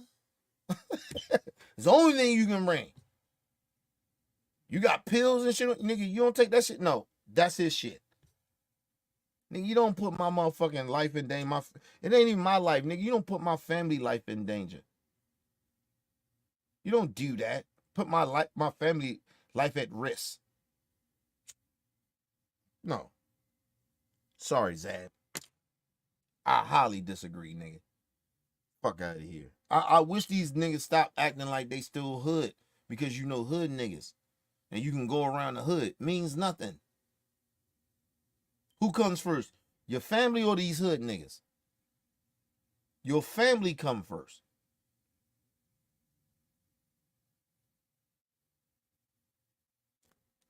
If you don't condone the shit in the hood, why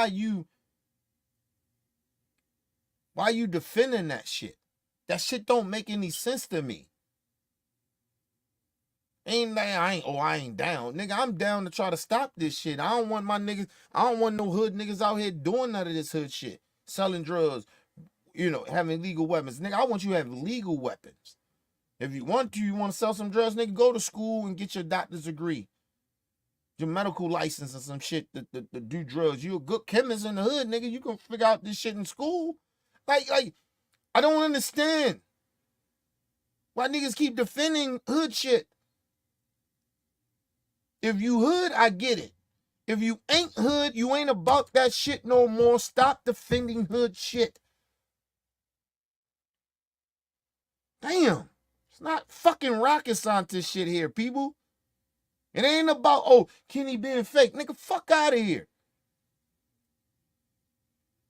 You gonna sacrifice your life for some street shit? You got out the fucking streets for a reason. Fuck, I gotta show loyalty to some shit that I tried to get out of. And I made it out of. Why I'm showing loyalty to some shit that brung me problems?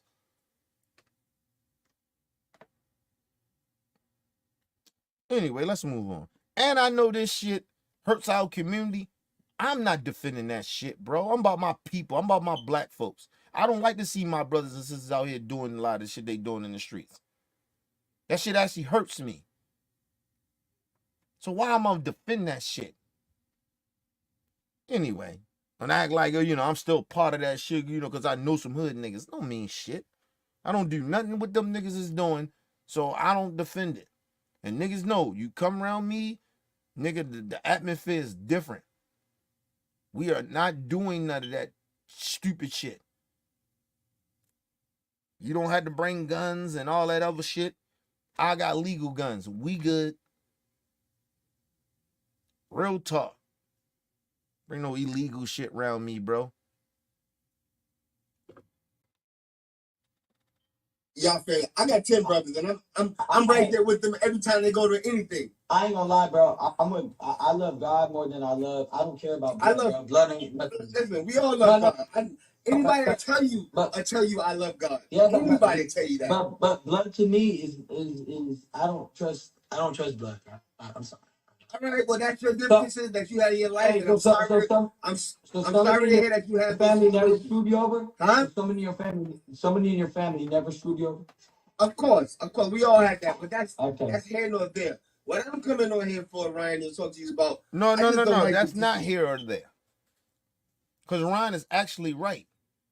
One thing he's wrong about, that blood shit, I get what he's saying, but that's not true.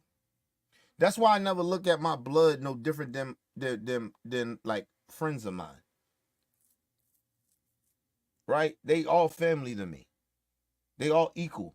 I treat all, like, if my blood people or my friends, they're equal to me. I treat them the same. Because they're family. Because my loyalty is no different from my niggas to my friends or to my family. My loyalty is the same. I ride with you. I'm loyal to you. But yes, it's some different hierarchy of your loyalty too, because nobody comes above my daughter, and I mean nobody. My wife don't come above my daughter. Mama, daddy, I don't give a fuck who you are. Nobody comes above my daughter. Nobody. Nigga, I don't even go, I'm not above my daughter. She is over top of me. I ride for that. Nigga, I crash out on that. You play my daughter, nigga, I crash out.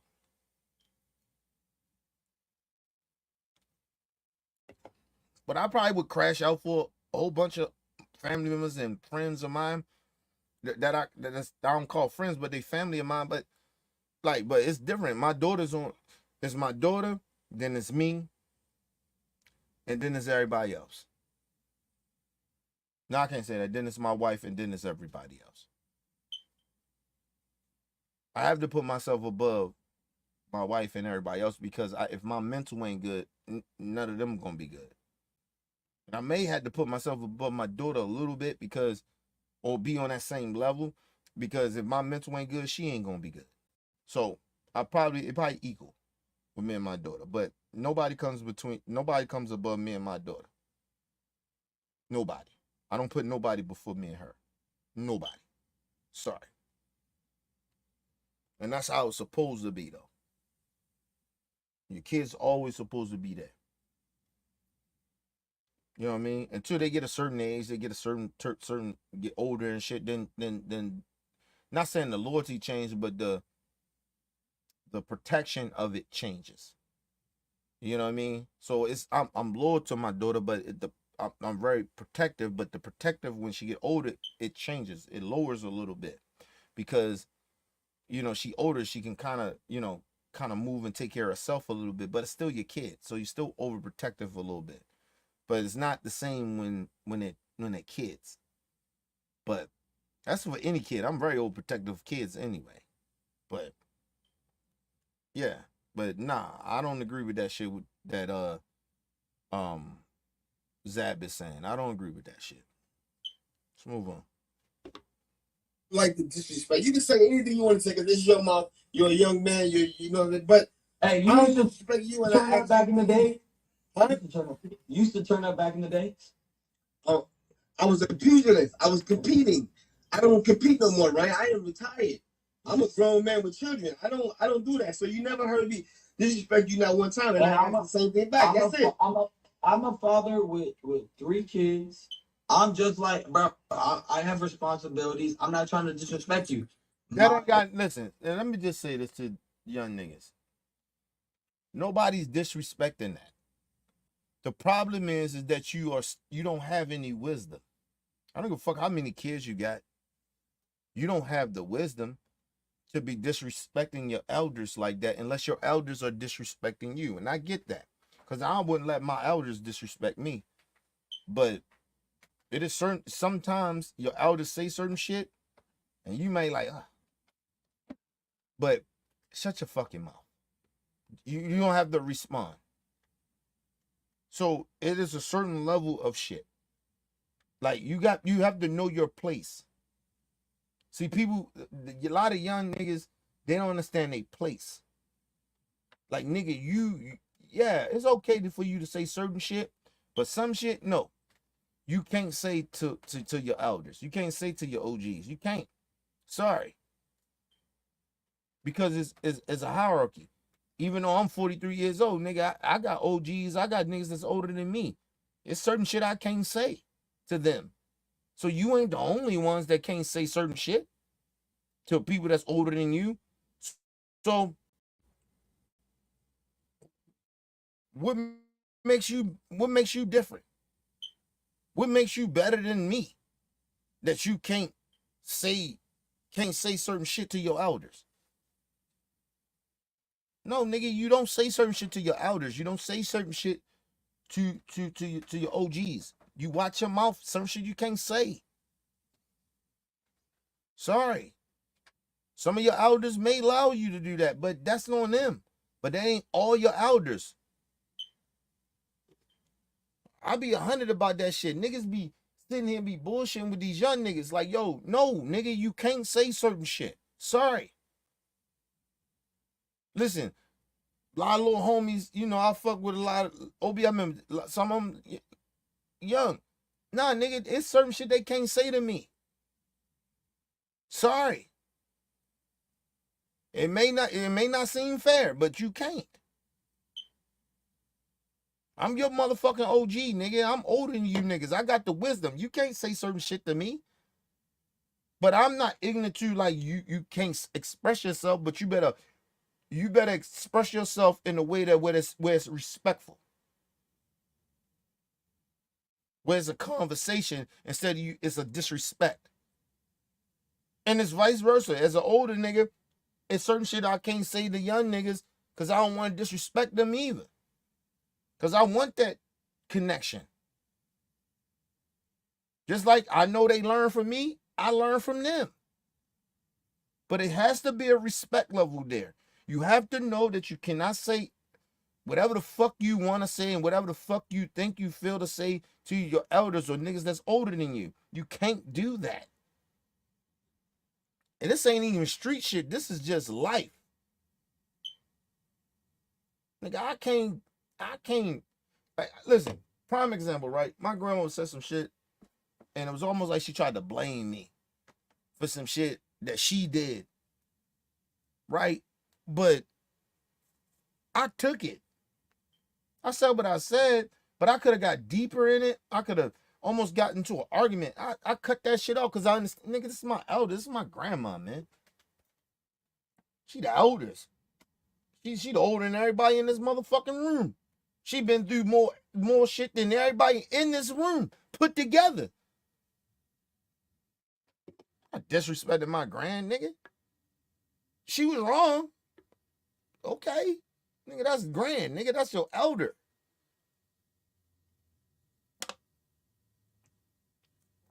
Shit, I did that shit one time, like it was a like I was delivering at school and shit, and I told you the elderly lady got real like she was rude. And she was saying it and she said some like it's kind of smart, but I let that shit go. I say, no problem, I'm sorry. Won't happen again. Even though she was wrong. She was wrong as a motherfucker. But the level of my human nature of respect and understanding that, nigga, you don't sit there sometimes and argue with your elders. You just don't. Even if you are right. Sometimes you leave that shit alone. Because sometimes that shit ain't even that big of a deal. We make it a big deal because we try to sit there and be like, well, they wrong though. It doesn't matter sometimes.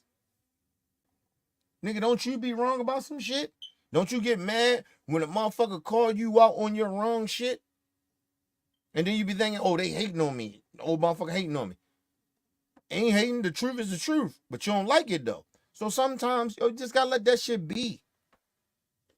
And understand your elders get to do that, nigga. They old. They get to do that. They get to be wrong. Okay? It happens, bro. Sorry to tell you young niggas that. It happens. That's what comes with a level of hierarchy of your elders, people that's older than you. They going to be wrong, and they get to do that because they at a certain age they get to do that. But you supposed to shut the fuck up. That's what happens. You ain't because you young niggas. You think that you the only niggas go through that. No, I go through that too. I know some of my elders be wrong, but sometimes you gotta shut the fuck up.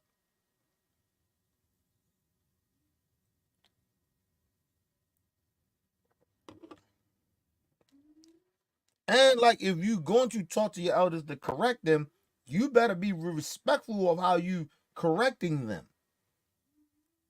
You can't be wilding. You wrong. You're a fucking liar. You can't talk to your elders like that, nigga. Come on, man. Listen, people.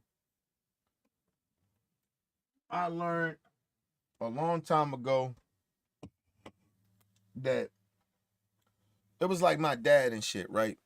Like, I don't really need my dad around me like that, but that's still my dad. He my elder. You know what I mean? Nigga, my dad say certain shit, nigga, I calm the fuck down. I watch my tone. Well, at least try to. Right? But it's so much animosity there, and the thing about my dad, when we get to start talking about certain stuff, he don't want to talk about it. And I hate that shit. I ain't gonna say I hate it. I dislike that he does that shit. Like he almost like don't want to talk about it.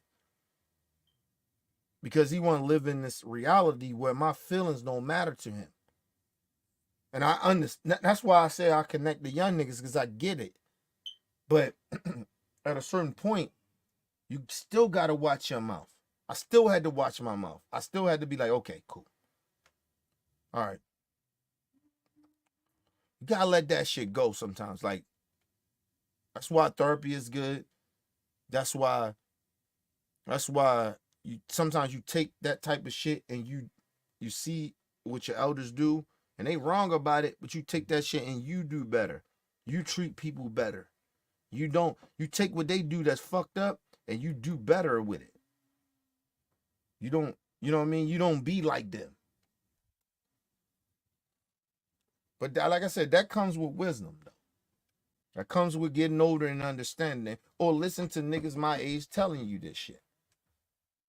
You know what I mean? So it is what it is. It's a maturity thing. It's just wisdom. It's just getting old, or just really wanting to listen to understand how shit really is in reality in real life. Motherfuckers be living in fantasies lands and they think they can just say and do shit. And that's not really reality. Like even like now, we live in this time where people think it's okay to be speaking and talking to people any kind of way, and it's no consequences for them. You think that, but even if nothing, that person physically doesn't do nothing to you, believe you me, karma is real. So that motherfucker that you doing that fucked up shit to, and that person ain't did nothing to you or got to you, don't worry about it. Karma will get your ass. Karma will humble your ass real quick. So that's why I don't even get mad a lot of times. That's why I wasn't mad at OG like that. I ain't mad at him now. I'm highly disappointed in him, but I ain't mad. You don't do certain shit, bro. But you know, people do what they do. You know what I mean? But anyway, let's move on. My bad. I'm saying I'm sorry. All right, that's all good then. You know, everything else with you and Devin, they gotta handle that. Y'all gotta handle that. Listen, Ryan, you know I know all about suspension. I've been suspended 3 times in my boxing career. You took a PED and they gave you 1 year. I was defending my father from another fighter coming to the ring, pushing him, and we got into a fight, and they gave me 1 year. Think about that. I did the same thing, bro. But I didn't even take shit. I just had defended and helping my father in the ring, and they was coming at us, and they still gave me 1 year. So I understand exactly what you're saying, but what I don't like, bro. Boxing is bullshit. I understand that. The only reason why I'm on here is the disrespect, bro. You know, anything else you say, I don't care about that. I'm sorry. All right, that's all we got to say, man. I wish you well in everything that you do, man. You know what I'm saying? And, you know, just you know what I'm saying? Let's try to figure it out and move on with life, all right? All right. Hey, yo, go and get my coin, too. ZKO. Check it out. Check it out. Let's go. Delana, ZKO. Let's go. All right, love you, bro. All right, peace. All right. See, that's what OGs do.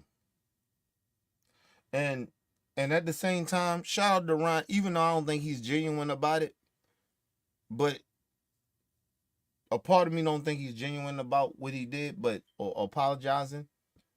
But I appreciate him doing it. Cause that shit could have went real left, fucking with somebody like Zab. But that's what real OGs do. You confront them niggas and you, hey man, listen, it ain't like that. But listen, that level of disrespect, no, I don't play that, bro. Cause I never disrespect you and shit like that.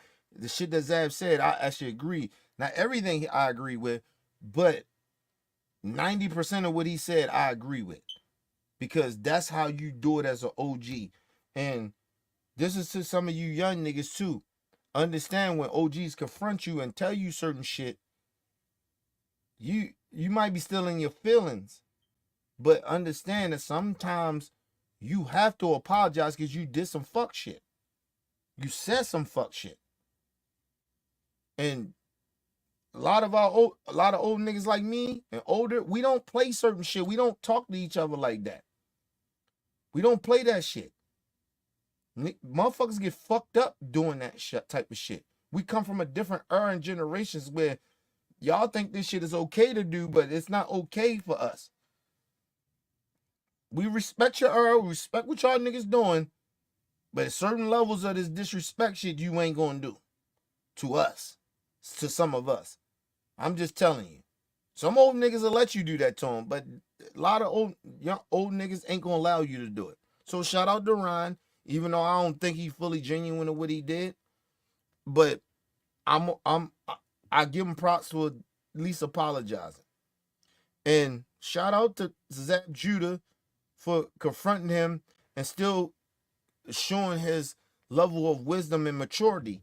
That like, yo, I don't play like that. You know what I mean? And don't do that. Like, you know what I'm saying? And not like checking them, but letting them know, like, hey man, I don't do that shit.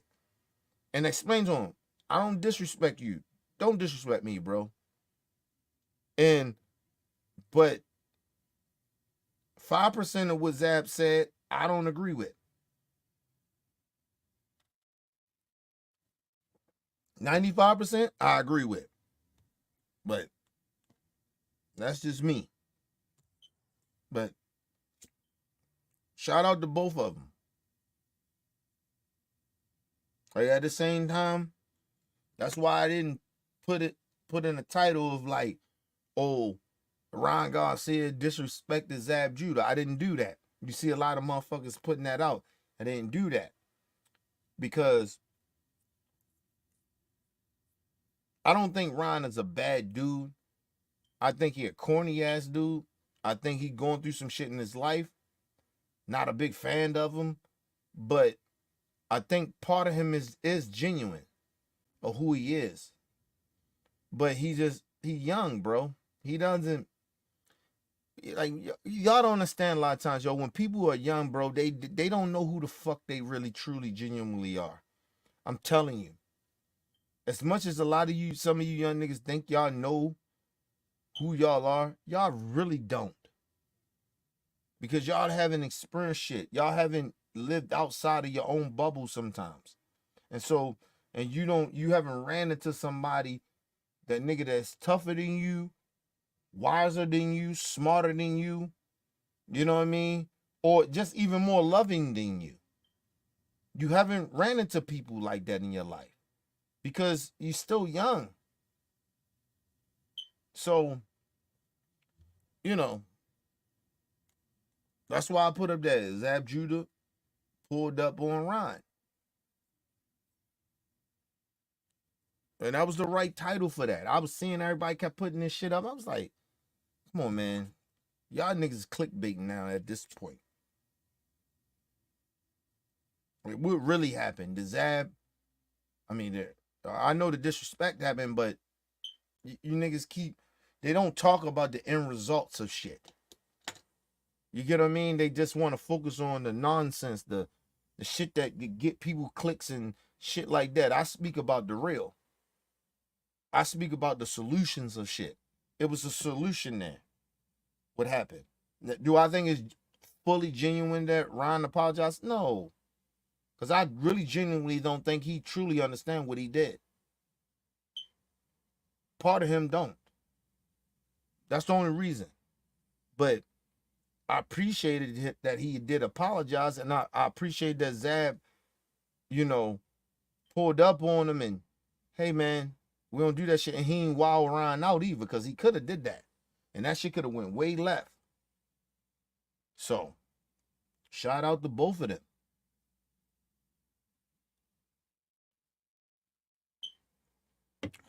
I'm a big fan of Zab, not just as a fighter. I'm a big fan of him as a person, as a grown ass man. He listen, he the big homie. So, you know what I mean? Like I said, I listen, I'm an older nigga too, but I look up to my big homies too that is like good dudes and really do good shit. And Zab a good dude. He the big homie. So like that shit made me feel good to see him how he acted. I didn't agree with everything he said. I told you 5% I didn't agree with some of that shit. And I broke it down. But the way how he handled that situation, hey man, that shit was I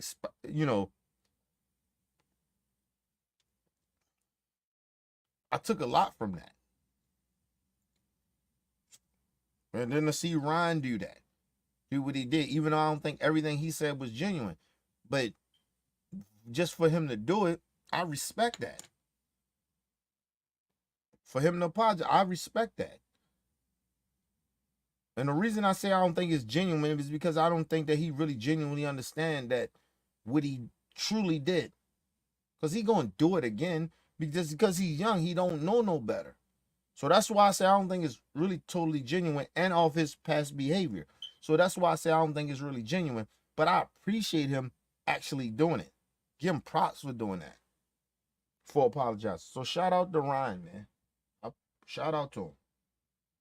That's why I fuck with young niggas. I listen, I understand y'all better than y'all think I do. I understand y'all niggas. I know why a lot of y'all wild out and say crazy shit y'all say. I know this shit. I know it because I was y'all. Let's go to a quick commercial break. People, be right back.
All right, people, we back from quick commercial break. Make sure you guys hit the like button, hit the subscribe button, hit the bell button so you guys get the live streams when we go live, people. And if you can donate to the channel, go to OBF, the real Cash App, and donate to the channel, people. We highly appreciate anything you guys can donate to the channel. Need more information to subscribe and donate to the channel is down there, straight below the screen. And if you can, people, hit the like button when you go in and out of the building and share the videos, man. Keep the movement pushing. All right, people, I'm gonna get out of here, man. Listen. Listen. I like solutions, right? It's easy to come in here and talk about shit that's fucked up and what a motherfucker did, but I appreciate this ending of this shit with Rayn and Zab, because hopefully we all got something out of it, how we need to treat each other and how we can make mistakes and we can say certain things out of our mouth, and people have a heart to be open of accepting people that make mistakes. You know what I mean? I learned so much from this shit. And I always try to push and teach that shit. Not even teach, but push that shit to people. You know what I mean? So, yeah, man. You know, I think people thought that this video was going to be some real shit that I was going to flip out. But this shit was teachable. You know what I mean? And I got taught some shit, and I hope this shit got some, this video, this live stream taught y'all some things. So, but anyway, people, leave your comments, hit that like button, support your boy. It's your boy, Mr. OBI. Peace and love to the world.